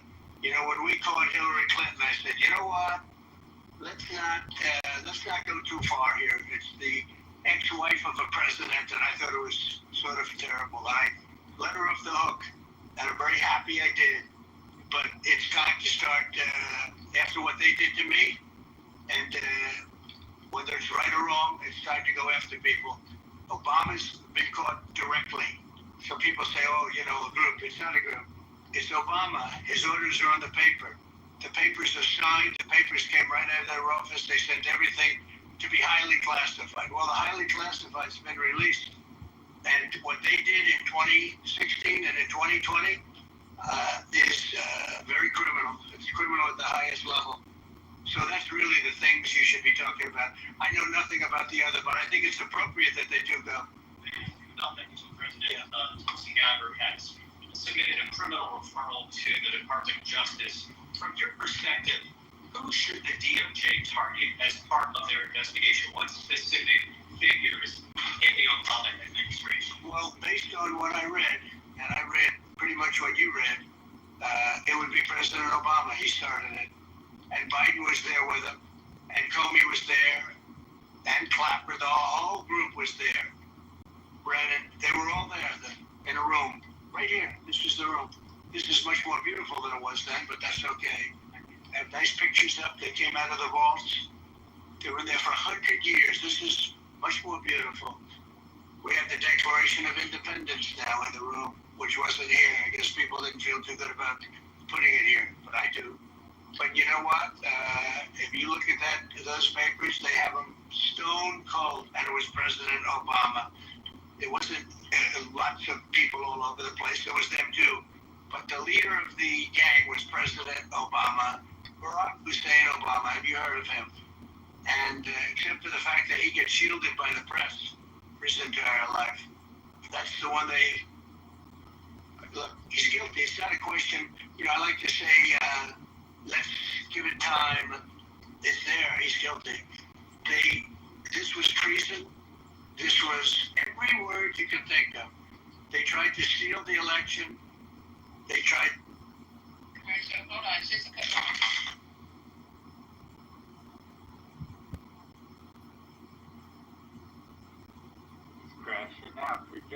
They tried to obfuscate the election. They did things that nobody's ever even imagined, even in other countries. You've seen some pretty rough countries. This man has seen some pretty rough countries, but you've never seen anything like it. And we have all of the documents.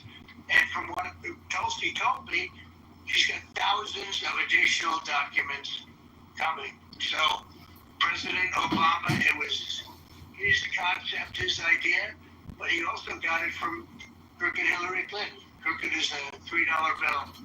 Hillary Clinton and her group, the Democrats, spent $12 million to Christopher Steele to write up a report that was the total fake report. Took 2 years to figure that out, but it came out that it was a total fake report. It was made up fiction.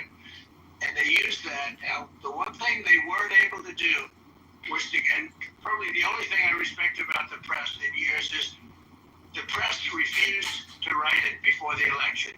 They refused to put it in. The Steele report was a disaster. All lies, all fabrication, all admitted, and admitted fraud. She paid $12 million at the Democrats for that report to a wise guy named Christopher Steele. He wrote a phony report, and they wanted to get that report in before the election. And I'll tell you what, I talk about all the time, the fake news, how bad it is. But in this case, they wouldn't do it. They saw it, they read it, and they said, we don't believe it. And it was only after, substantially, like a month and a half after the election, that it got printed, and it was the big whistle. It was just like a bang of nothing, because the election had ended. If that report had gotten published by the New York Times or somebody, and I respect the Times for maybe only this, because they're crooked as you can be. They're a terrible paper, a crooked, corrupt paper.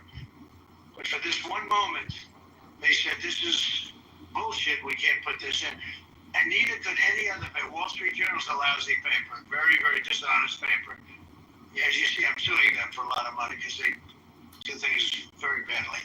It's got a nice name, but it's really, in my opinion, it's a terrible paper. And it can be corrupt. But just so you know, they didn't take the Steele report. It was the dossier. Remember the famous dossier? I called it the fake news dossier. The news wouldn't publish it. And I'm amazed. They had 2.5 months. It was finished. 2.5 months. That was supposed to be what was going to happen. And it got published a couple of months after the election. And frankly, nobody cared too much about it. But that was the big thing. Then we caught Hillary Clinton, we caught Barack Hussein Obama. They're the ones, and then you have many, many people under them. Susan Rice, they're all there. The names are all there. And I guess they figured they're going to put this in classified information, and nobody will ever see it again, but it doesn't work that way. And it's the most unbelievable thing I think I've ever read. So you want to take a look at that and stop talking about nonsense, because this is big stuff. Never has a thing like this happened in the history of our country. And by the way, it morphed into the 2020 race. And the 2020 race was rigged, and it was a rigged election. And because it was rigged, we have millions of people in our country. We had inflation. We solved the inflation problem. But millions and millions of people came into our country because of that. And people that shouldn't have been, people from gangs and from jails and from mental institutions, people that we don't want in our country, and people that we're getting out, dangerous people. 11,888 murderers. Many of them, 50%, more than 50%, murdered more than one person. I hate to say this with such a distinguished guest, but, you know, they asked me a question. I got to answer the question. No, Barack Hussein Obama is the ringleader. Hillary Clinton was right there with him, and so was Sleepy Joe Biden. And so were the rest of them. Comey, Clapper, the whole group. And they tried to rig an election, and they got caught. And then they did rig the election in 2020. And then because I knew I won that election by a lot, I did it a third time, and I won in a landslide. Every swing state won the popular vote. But I won that all the same way in 2020. And look at the damage that was caused. Okay, so that's it. Wait, is that it? Oh, great. This is the quickest way to clear out stuck poop. The number one food for regular. Okay, so that's the gist of it. That was an appropriate commercial. That was very very appropriate commercial. Yes, very appropriate. That's crazy. So that's him. That's him. Treason and sedition and all the other shit that he said. So he's coming after your boy. I don't know. And I think it's just going to get worse because he likes the feel of it. You know, his niece put out today that he can't even tie his own shoes. He can't. Oh, you can't bend over.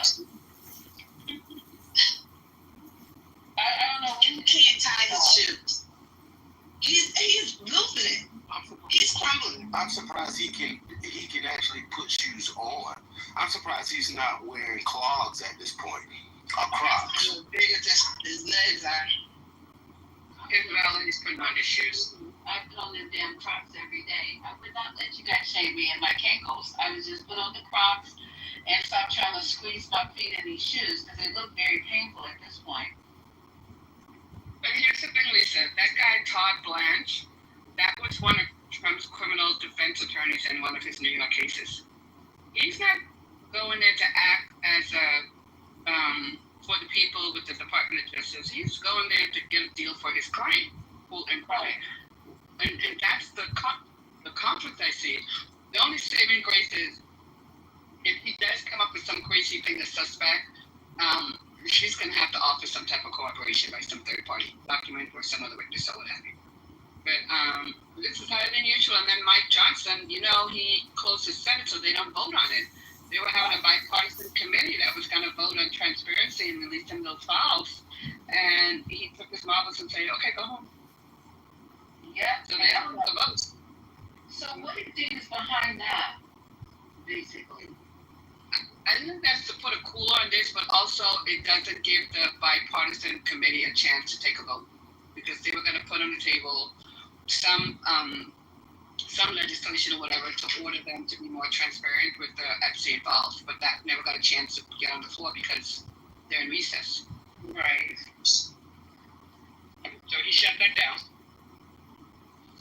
So there's nothing really congressional. I think they were also looking to subpoena Ghislaine Maxwell. Well, that's shut down now because they're in recess.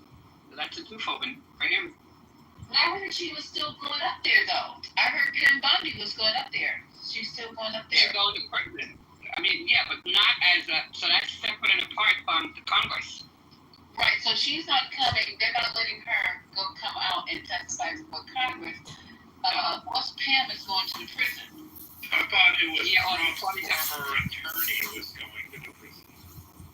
Yeah, Pam's not going. I think they told I think Todd Blanche is going to assistant deputy. Yeah, I don't. So Lisa, let me. So I'm going to give you my best guess at how this conversation is going to go. Okay.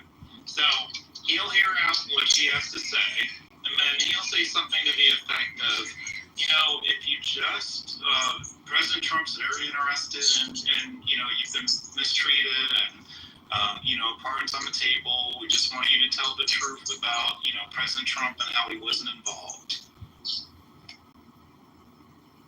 Yeah, that's pretty accurate, CEO. That's what I would say. Yeah, okay.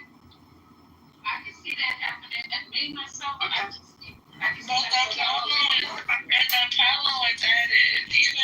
Oh shit. Hold on. She's a convicted felon. I need more cooperation. Release the records so we can cooperate that. So the problem with that is, even though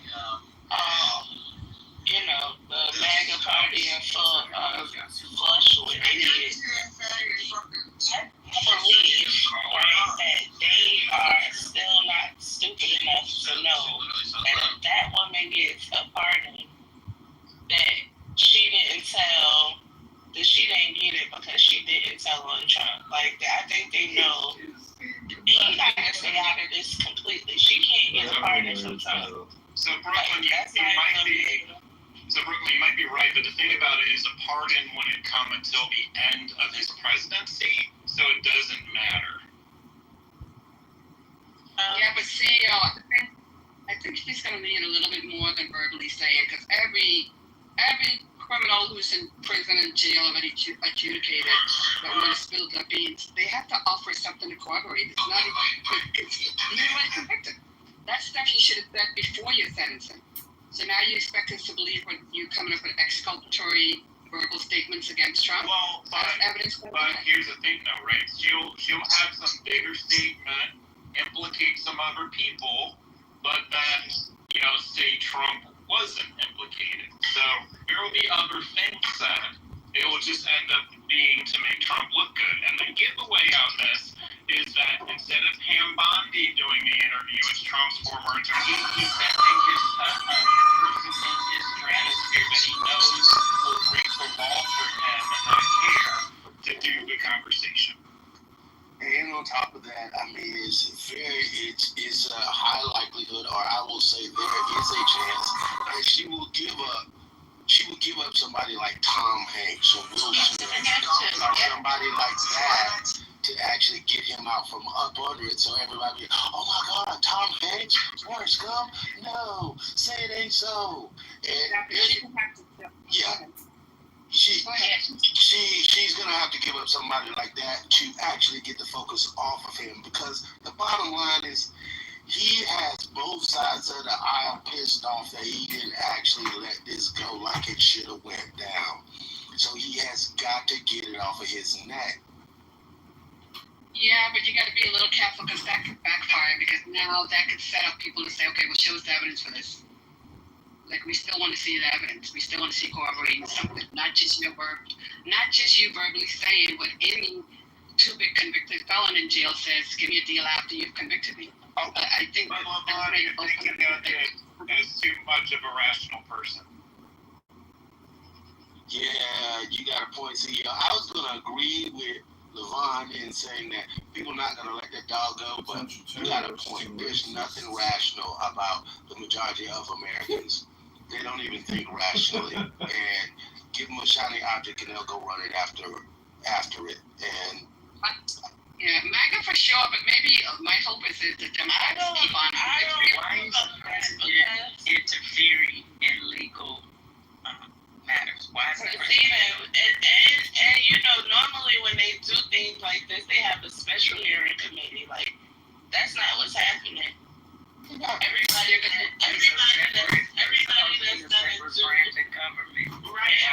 that's everybody in the DOJ that's going to do this investigation are top flunkies. People, the normal American public understand that. And as many people as like that's distracted by MLK and Trump, Obama, it's twice as many people that's like, we still want to see the Epstein files. We're not going for it. Release the files. So everything that he does is going to be fucking under scrutiny by the American public, regardless. And we're not going to fall for him just sending his flunkies to do the investigation. We're not that stupid. Yeah, but he doesn't care what the American public in general says, though. He only cares what MAGA has to say because they provide him, backing for his agenda. If MAGA's on board with it, he's... There it is. That's his whole point. That's exactly though. Go ahead. That's why, you know what, the Democrats should do, as the constituents, what we should do is we need to start calling and writing our senators and our state representatives about this thing right here, this Epstein thing. We need to write them and call them and make sure that they do everything. Don't let up on their ass, because for real, like, they gonna have to do something bigger than just letting his flunky do investigations. That's like, you talking about Obama being treasonous for investigating Russia. Like, what kind of treason is this gonna be? That's what I said. Get your 5 calls out and start calling. Call the Republicans. Call your Republican representative. Well, yeah, I think we're focused a little bit too much on MAGA. Our energy should be in energizing the Democrats and whoever just said call the Republicans, because the Democrats, you would assume that they would be on your side anyway. Like, keep your foot on their necks. So far, I've been seeing they've been able to maintain some little wind behind this airplane, because it's still getting some type of ear. But they got to keep that energy up. I mean, but they're not. I hear your point, LaVon, but the Democrats aren't in power in any branch of the government, so they can bloviate. They can actually stand up and make speeches. And see, that's my gripe right there, because Hakeem Jeffries can stand up there, Cory Booker can stand up there for 3 days. The majority of Americans are not even listening to that. They're going to listen to clips, and they're not going to pay any attention to that. But I promise you, if pick any person that's right now in the news that's a star that people pay attention to, if they make a big stink about it, because it's sad to say, I don't like it, but it's a fact of truth. If LeBron comes out and gets on one of these TV shows and talks about how he hates the fact that Trump talked about Obama, and then Hakeem Jeffries stands up there and talks for 18 hours, how many people do you think are listening to Hakeem Jeffries? I'm about to DM Taylor Swift, and she's going to get it started. Yeah, that's what I'm talking about. I know we hate the fact that celebrities have such an influence, but it's a fact. Yeah. They get more airtime than Hakeem Jeffries or any of these politicians, because nobody really pays attention. Yeah, I agree. I still want them to do their job and do their part. I agree, Lisa. I just do. I have a bit of good news for you, Lisa. It's breaking news. Ma'am? Yes, go ahead. I have a bit of good news for you. I can't stand this puta. Alina Habba, that's one of that's one of Trump's attorneys. Yeah. Original attorneys, and then he made her. You mean Mr. Sis? You mean Mr. You know what? You've been very bad today, CEO. And then he appointed her interim U.S. Attorney for New Jersey, and then she had the audacity to try to arrest Rafa. Well, a federal judge in that jurisdiction declined to extend her extension to be U.S. Attorney, so she got fired, lack of other words. So they gave it to the first assistant, so she's no longer, I don't know if they're going to fight this, but she's no longer their determined, what was she, Attorney General for New Jersey. Well, there you go. Well, there it is. Good, whoop that ass. There's some good stuff coming out of there. Oh, God. Yeah, Maggie said that they're in a tizzy. Go cry more. Cope more.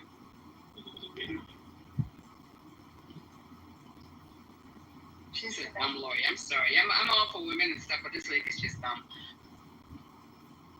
So we come to a consensus then that everybody needs to speak out. I don't know about trying to get rappers and stuff to speak out because I'm almost convinced that they're working for somebody to try to bring down our community. I don't know.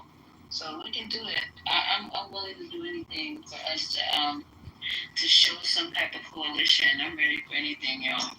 Just tell me what to do and where to go.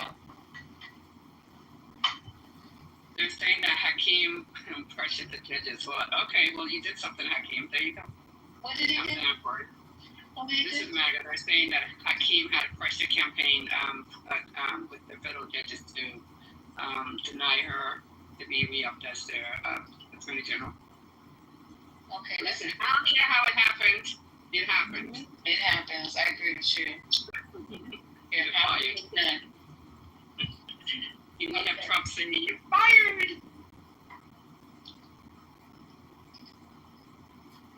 Oh, the news is still hyping it out, and there's this thing here, unless you guys are done talking with it, but I just wanted to try to figure out what's this whole, how are we going to handle this whole thing with MLK? You guys know? Because you know it's going to be some stuff. I don't even know. Just fight. Sorry, what you saying about MLK? Lisa, sorry. What is the plan for our community to make sure that we continue to secure the legacy of Dr. Martin Luther King? Because you and some of us here are hell bent on doing the work of the white supremacists. We hell bent on it. So we had one guy in here who wants to hold 24-hour rooms. I don't know if I really do have a job, and I don't know how it's going to affect anything. But I don't know. I think we should be cognizant of the fact that they're going to try to take this one down. Because what's the point? Be a watchdog, I guess. I missed that point. To be a watchdog, like who? To be a watchdog for the regime change, it feels like that. I may second that motion that we may require multiple 24-hour rooms at this point. For other people's speed, vibrations.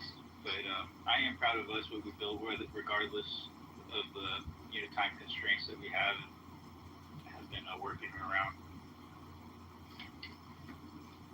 Yeah, well, I'm sure that between the two rooms, we'll do our part to make sure that this stuff, everybody has accurate information about what's going on. And Water, don't add to no conspiracies that you formulated in your head. Please don't do that. We just want to deal with facts only. I'm a fact checker. No conspiracies here. That's not what I heard. That's a conspiracy, what you're saying right now. I'm a conspiracy. Okay. So, I have one last thing. I don't know if Patty's going to open up her room, but I have one last thing to share with you. And then,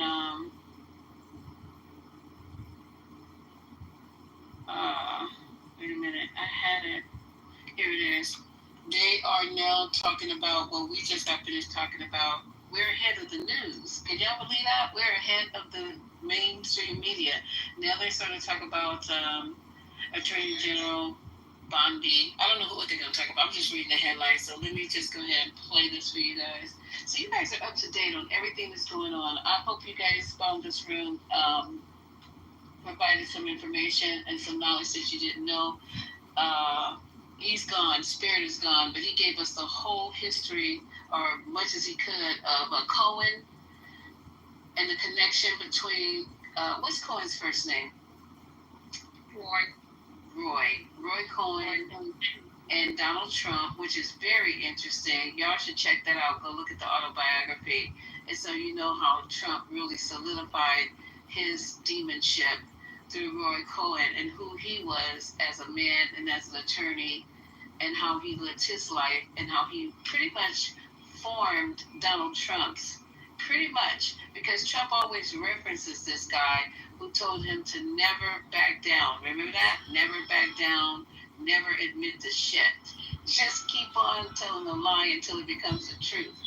And Roy's pretty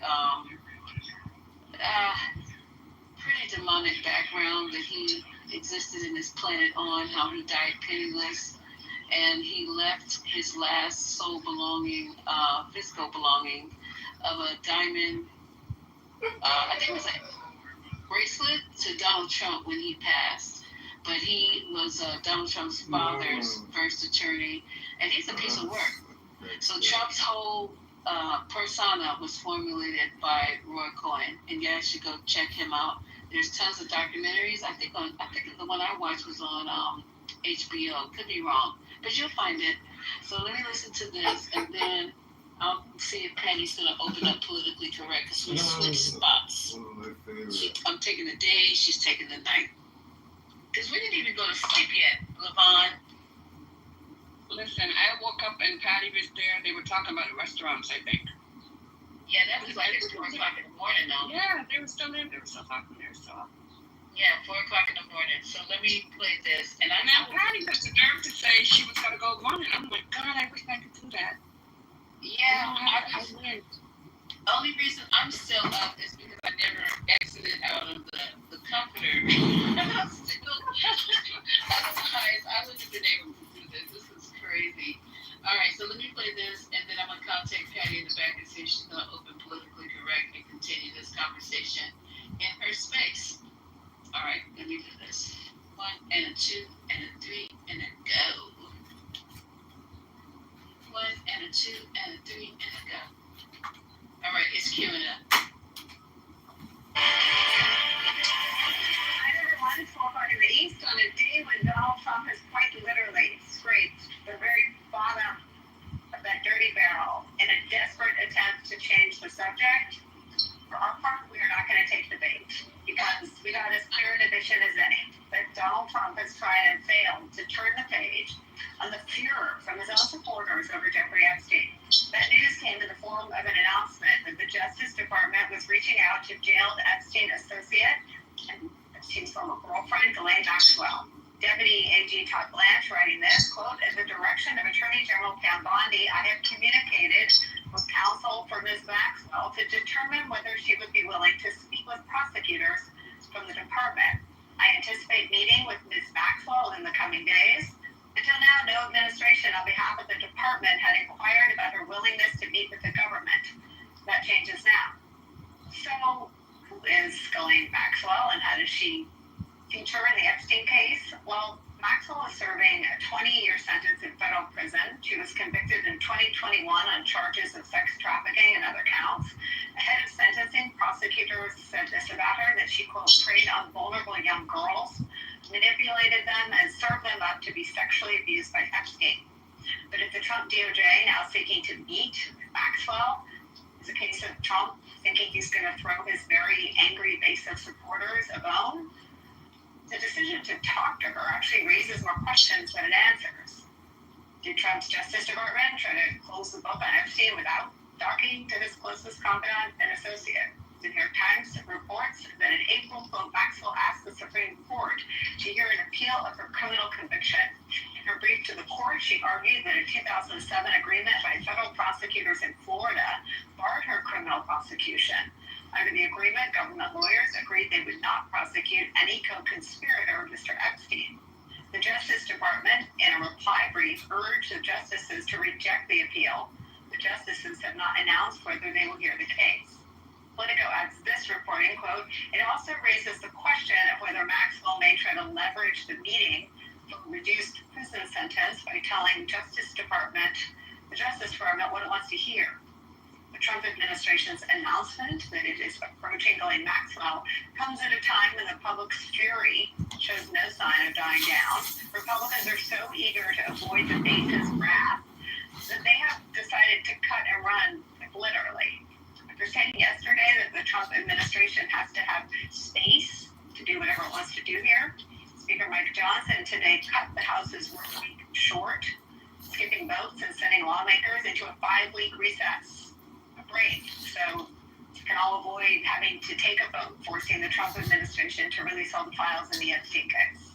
Epstein's closest associate, Ghislaine Maxwell, now embroiled in Donald Trump's crisis over his handling of the Epstein files, is where we start today. New York Times Justice Department reporter Glenn Bush is here. Also joining us, journalist and podcast host Tara Palmieri is here. Tara has hosted 2 investigative series on the topic called Broken, Jeffrey Epstein, and Power, the Maxwells. Rounding out our panel is our friend, former Democratic Senator, MSNBC political analyst, Claire McCaskill. Glenn Bush, let me ask you to first explain Todd Blanche's post in the Bondi X account early this morning. What was that? What does it mean? And where does it come from? It's really so strange. He started off by saying that the memo that they put out, the Justice Department, joint memo they put out in early July, saying nothing to see here. The investigation is over. Jeffrey Epstein, in fact, as every other investigation showed, did in fact kill himself. He said that stands. That's the final word. But Attorney General Bondi, at the instructions of President Trump, has okayed some kind of a conversation with Ms. Maxwell. Why is this confusing? Because is this an investigative effort? Does this have anything to do with bringing charges against unindicted malefactors? And in Blanche's statement, he pretty explicitly says that there's really not a law enforcement purpose to this. So this is some sort of a political or public relations enterprise that's geared at, I think, getting information out to the public. It is a very odd, and dare I use this word, unprecedented deployment of the Justice Department to be sort of a public information bureau for Donald Trump's base, as opposed to having a fact-finding or law enforcement characteristic to it. And then on the flip side are all the various intertangled relationships that the Trump Justice Department, including Blanche himself, has with the attorney who's representing Maxwell. It's just an enormously odd and unpredictable situation. And just to say a little bit more about that, Clement. Well, David Marcus, Maxwell's attorney in this matter, who is imminently meeting with the Justice Department, is a friend of Tom Blanche's. They're both criminal defense attorneys. Blanche appeared, I think, on Marcus's podcast in the recent past.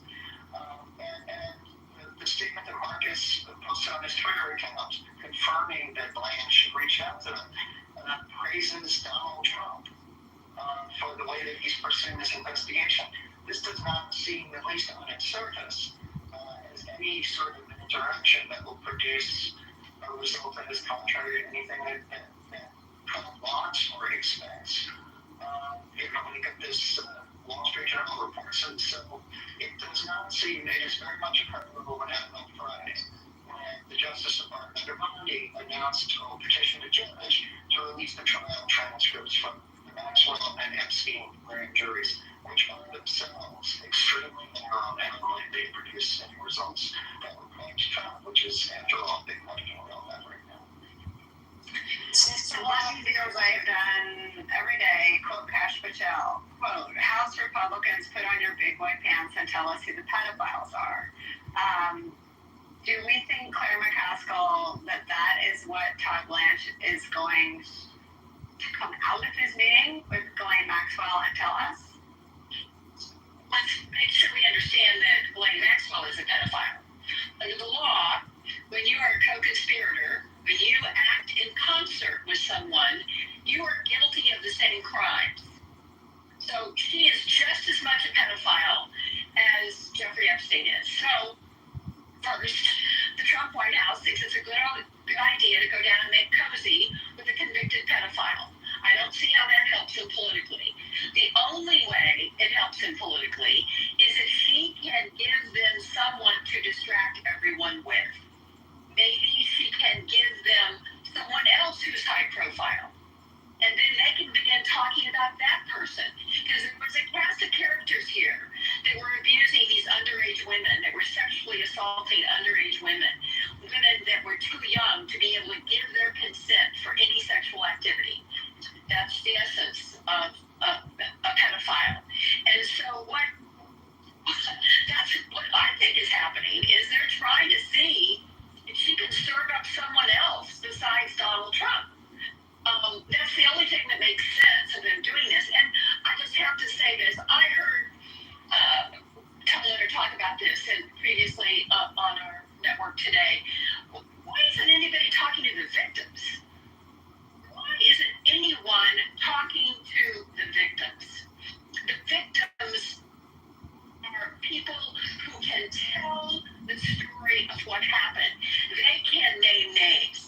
Republican MAGA base is craving for.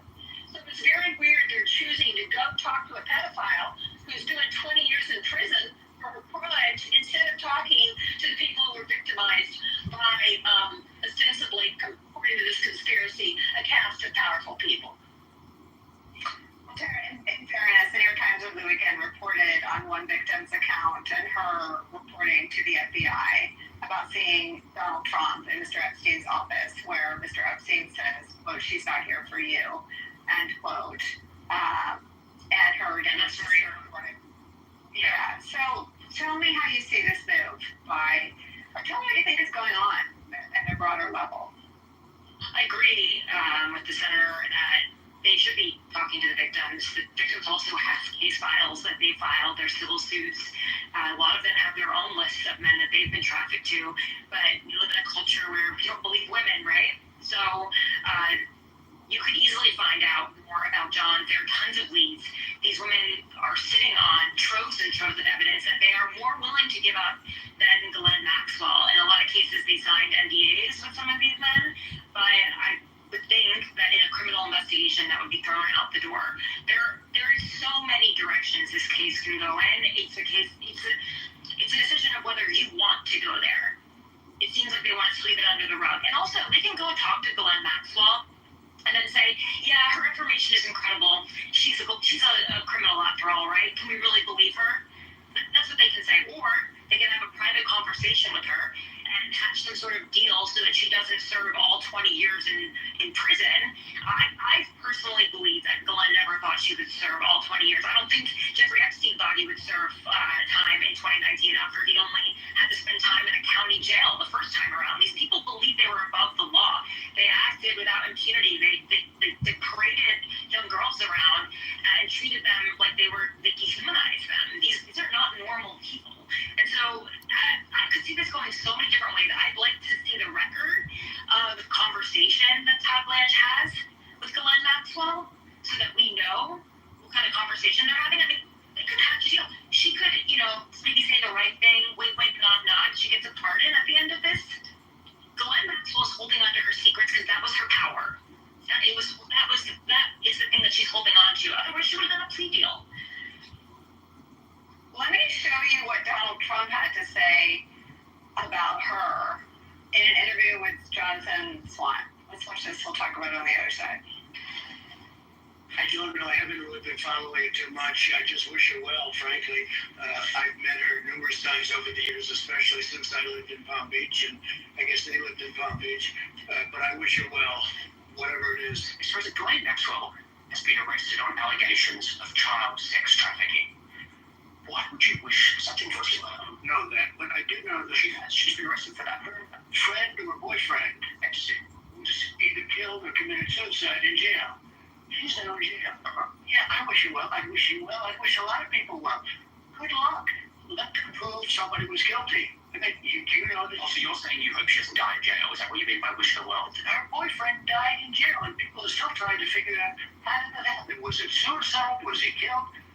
I do wish you well. I'm not looking for anything bad for her. I'm not looking bad for anybody.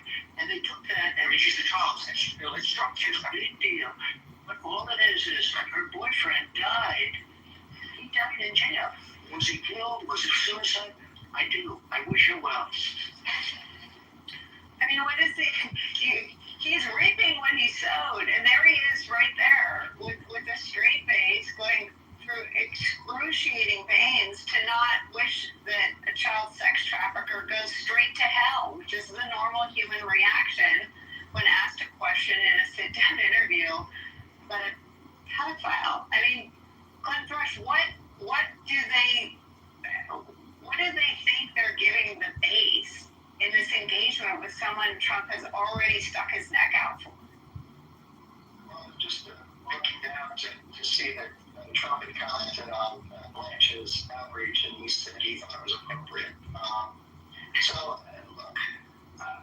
from a political perspective, I don't know what they're thinking. I think they're kind of in a bit of a bubble. And I also think, I hate to say this, and we're not going on the different companies say thing on political advice, but if you sort of compare the way that the Justice Department might have been handling this with the Johnson as, Mike Johnson gets slagged all the time for his lack of political acumen. Getting out of town is not probably the worst idea politically.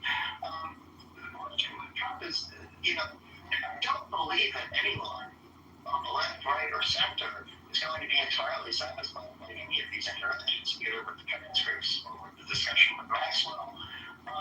In fact, it's keeping the story very much alive. He's trying, we've seen him fire all of his rockets at once. In the past few days, he's gone straight at Obama, which is actually sort of rare. It's a battle. Typically, he doesn't like to want to engage in because Obama is a pretty formidable adversary for him to go toe-to-toe with.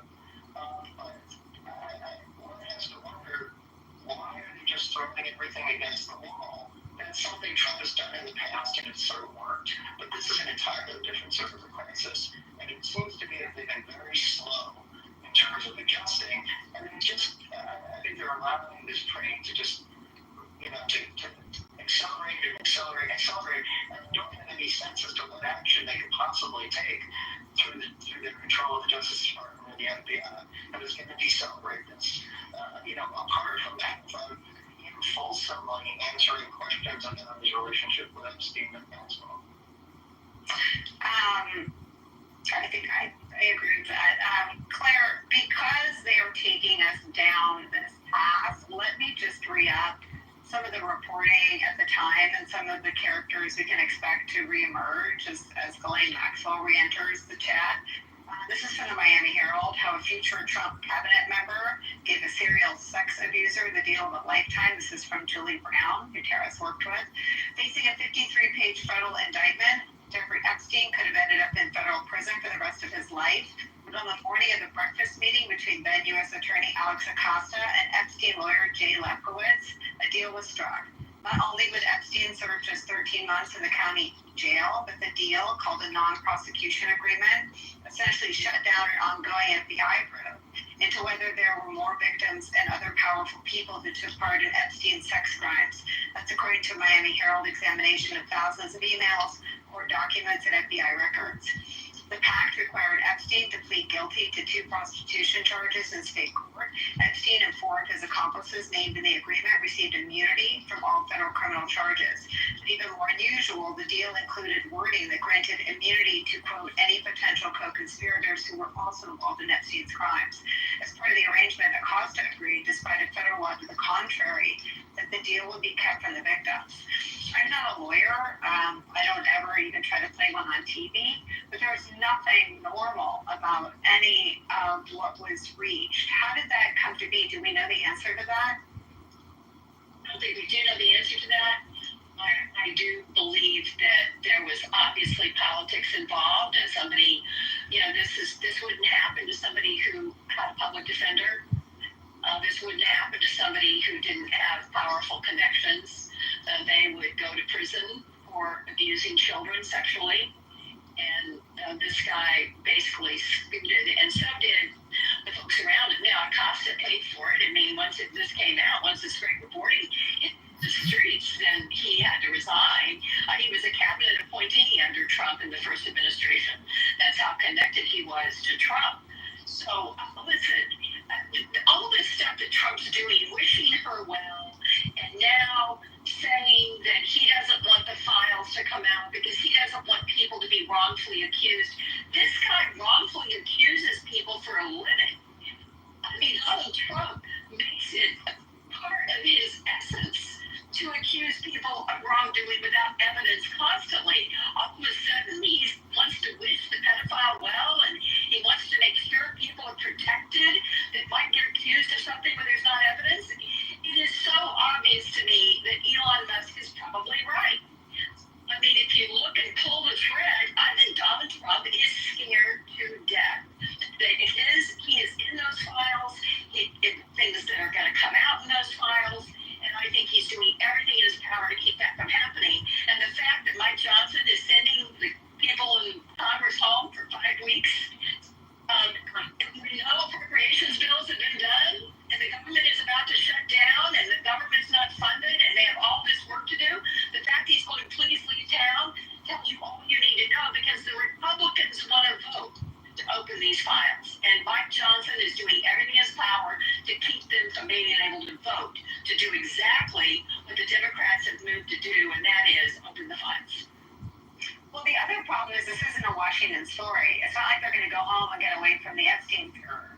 This is something that has lived and fermented and reproduced and metastasized online. And in the manosphere, people are going to go home and they're going to see their constituents, and their constituents are listening to the same thing that they've always listened to, which is people and hosts and influencers who believe that Trump is covering up the Epstein files. Tara, I know you spent time in the substance of this agreement. I want to ask you about that. I have to take a break before we do that. Also ahead for us, as Glenn Rush's reference, we'll get it covered. Okay, y'all, that's good enough for me. I hope it's good enough for you. They covered just about everything, and they kind of agreed with a lot of what you guys were saying. What CEO was saying, what LeBron said, they pretty much agreed with all of that. And that's the update. Anybody want to add or subtract before we? Let me see if Patty's going to open up her room.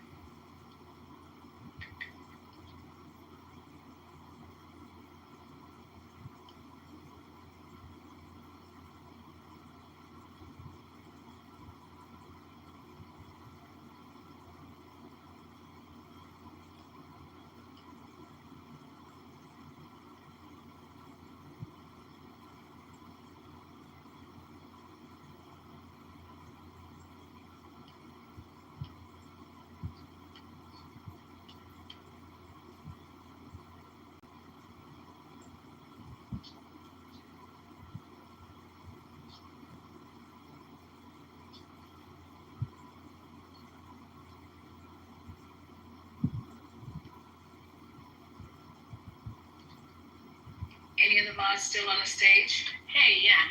What's up? I just want to make sure we don't have to close the room down. Is Patty going to open up? I don't know. I don't see any activity in the politically correct chat. Yeah, I got to put my glasses on. You know, I don't be knowing what's going on. Okay. But I'm here. What happened last night? Did you overstay and then there's no replays? I have no idea what happened to the replays. I don't think it was overstayed. I think somebody shut the replays off. Okay. Yeah, because I always look and make sure that we have them so people can enjoy them, and then it identifies where we are or where I am on Clubhouse. So I try to keep those up. But anybody who wants to come up and comment, you're welcome to come up. I don't know if we're going to open up politically correct. It's already 5 o'clock. You know, I'll be doing my, I'll be listening to the replays. I'm like tapping my arms like a crackhead. So, you decided to get the fix? Yes, that's right. I didn't get my fix today with the replays from last night, so I don't know what happened. But I was in the room yesterday, but I went to the movies. Wow. Came back, was listening to y'all argue. It was very entertaining. I was very much looking forward to hearing that argument again. And it's gone, so I'll do my best to keep these replays. I don't know when we opened, but I'll try my best to make sure these replays don't disappear. I think we opened up at 8 o'clock this morning. Thank you. You're far too kind. I'm gonna do what I'm gonna do. I like a bit of mess, you know? Keeps my workday going. And I don't know how happy I am that the 420 is always associated with mess. I'm really pleased with that identifier, but you know. I think it's the nighttime element, because I think if we open politically correct right now, it'll get messy. Right, so yeah. Well, I can hang out until you guys decide what we're gonna do, but I've got pretty much everything that's breaking broke. I can try to go back and look and see if anything is breaking. I mean, the room is still a very large room, so I don't know how to proceed with it, because unless we get some people on stage to help us out carry this thing down, Let me see if I can find. And I went to Telegram already to let them know, but I think somebody is sick or something. Okay.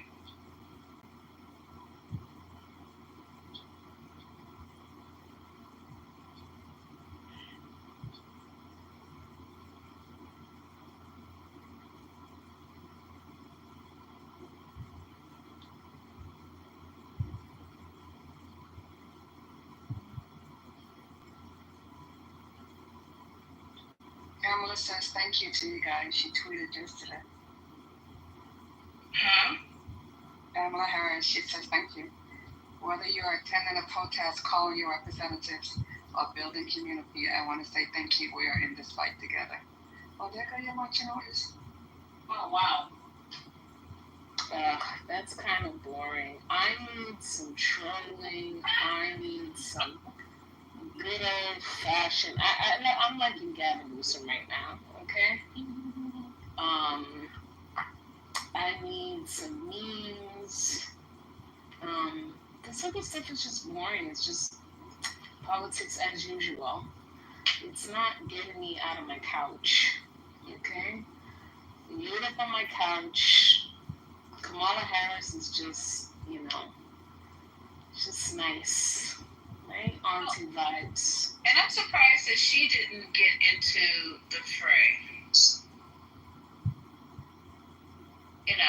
I guess she's going to try to be the good girl kind of, I'm just going to keep my head down. This is really good. This is messy right here. This is absolutely messy. Let me see if I can find that.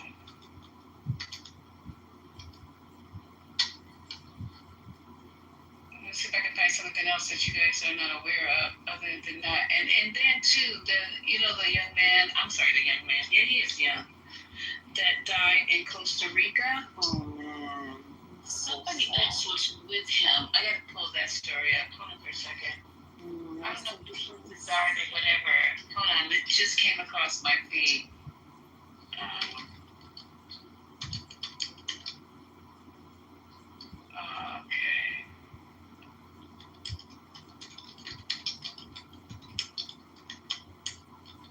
And you hitting them keys hard. I have on, of course I have on nails and stuff, shit like that. Okay, so yeah, let's look at this. Oh yeah, there was a second person that we didn't know about, so let me just read this part right here. This is from People, and it's from today, and it's saying that, I don't know why I haven't yet. Oh, that's so real estate to me. It's saying that Malcolm Jamal Warner drowning, a second person in critical, a second person is in critical condition, was trying to save the actor's life. It says more information has come to light about the second person involved in Malcolm Jamal Warner's drowning. On Sunday, July the 20th, the Cosby Show actor drowned while swimming during a family trip in Costa Rica. He was 54 years old. It was later revealed that another person was taken by an ambulance to a local hospital and is in critical condition from the same incident where Warner drowned. The Judicial Investigation Agency told People in a statement that the actor was apparently swept away by a current and was rescued by bystanders but declared lifeless on shore. The other person who remains in critical condition entered the water to try to save Warner.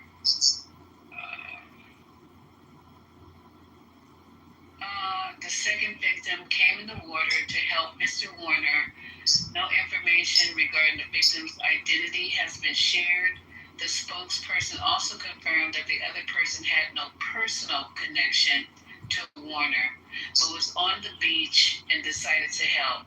The investigation is still going on. God bless that person. Costa Rica Red Cross previously told People that they attended to 2 male adults after receiving a report of a water-related incident around 2 p.m. on Sunday. CPR was performed on Warner for 20 minutes per the agency, but he was declared dead at the scene. Warner had been on vacation with his wife and daughter at the time of the incident. So, Yeah. to see that. They just saying from an autopsy report, they've already did an autopsy. The actor died from accidental asphyxiation by submersion. And the autopsy took place on, today's the 22nd, right? On the 22nd. Yeah, that's pretty sad. But you know, that somebody would get up off the beach and try to save you is just a testament to this man. And now he's in critical condition. So I hope he survives. Wow. So sad. Yeah. They said in this article that he had just done a concert in Minnesota and he had called Bill Cosby to talk about it, that they spoke all the time. I didn't even know that he was still connected to Bill like that.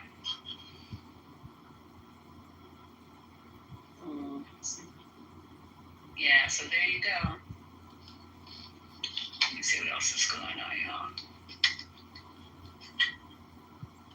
We had one Trump congressman resign. So now there's a seven-member majority with 4 seats open. Unfortunately, he's in Tennessee, so I don't know if they have any chances of picking that up. Wait, one Trump congressman? Yeah, a Republican. His last day is, I think this is the name, Mark Green. And now there's only 7 members. See, that's why they're working furiously to redistrict these districts.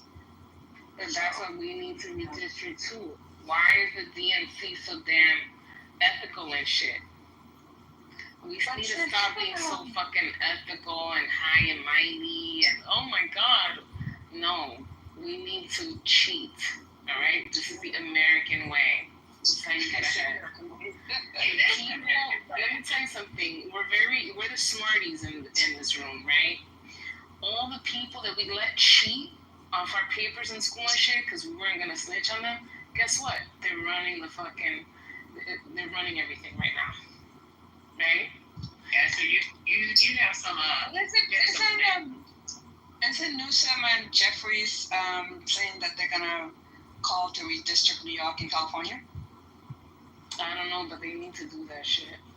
That's what they're calling for that. Yeah, they're calling for that, and the Republicans said to like it, and I think they said, well, you guys are doing it, so that's your wish right there, then I had to find an article. I'm pretty sure that that's what they're proposing.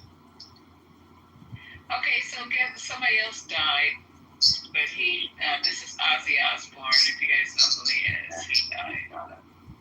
Black Sabbath. Yeah. You remember when his daughter was like, who's gonna clean my toilet? In response to how I can't, like, child, you raised a freaking piece of work. You raised a piece of work. Yeah, that was vile. That was really vile. She's like, you know what I mean? Like, yeah, you're a piece of shit.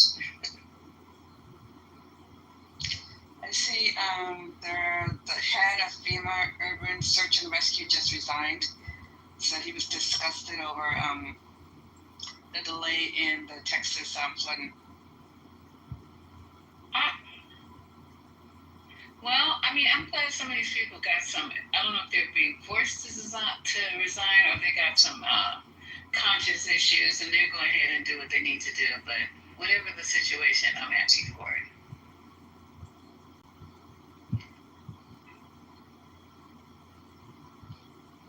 It's a lot of news today, a lot of news these last couple of days. Yeah, but it's all about, there's a story, flood of ICE agents is coming to cities run by Democrats, the White House warns. As you guys I guess, New York and California. Yeah, I know there's some in Brooklyn, so like good morning people, and we're sending texts out. They're in certain areas. They're in like when you check in for ICE, they're grabbing you. And just real quick, it just came out that Todd Blanche is the district attorney, the deputy attorney general for the United States. He has now spoken with Ghislaine Maxwell's lawyers, and subsequently there is no objection to Maxwell's lawyers releasing the grand jury testimony. What all that means, Todd Blanche, if you don't know who Todd Blanche is, Quinn, since I guess you don't know who he is, that is Donald Trump's former personal attorney. So now Donald Trump's former personal attorney is going to go meet with Ghislaine Maxwell. If you don't think that there's a pardon in the works, I don't know what to tell you, bro. We're on it. I told you this morning. I just told Quinn down there in the chat, didn't know what was happening. I'm telling you, that's exactly what's going on. But anyway. Hey, but Trent, tell that guy Todd we don't need her lawyer's permission to release that. You don't have no authority. I think you do. No. Yeah, I guess. The authority over a grand jury testimony is the judges. Is it the judges? Okay. I guess you're right. It is the judges. Yeah. Well, we know what they're doing. Which is just an excuse to run on the talk. Yeah, you're right. Yeah, listen, if he pardons her, listen. I just listened to an interview. I thought I was in the room and y'all were playing it, and then I realized that it's on in my car. But anyway, Jake Tapper just completed an interview. I didn't know this, that Pam Bondi was the AG for 8 years since 2011. So she was the AG in Florida when the charges came up on Epstein, and she could have interviewed those witnesses and done some other things, and she did nothing. She had no interest in it while she was the AG in Florida, and so and so up until last week or 2 weeks ago, she still had no interest in it, and now all of a sudden, here we go.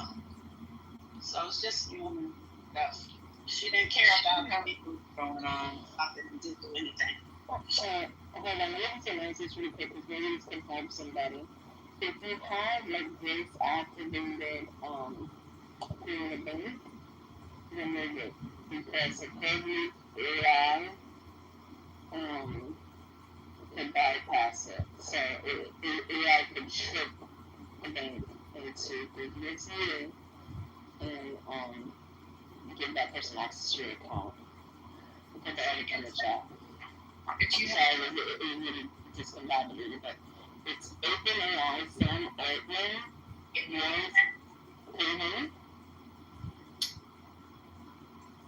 Can you hear her? Okay, it sounds like you're underway, because I have my raggedy AirPods, my other AirPods are charging. Okay, can you hear me now? Yeah, that's correct. Okay.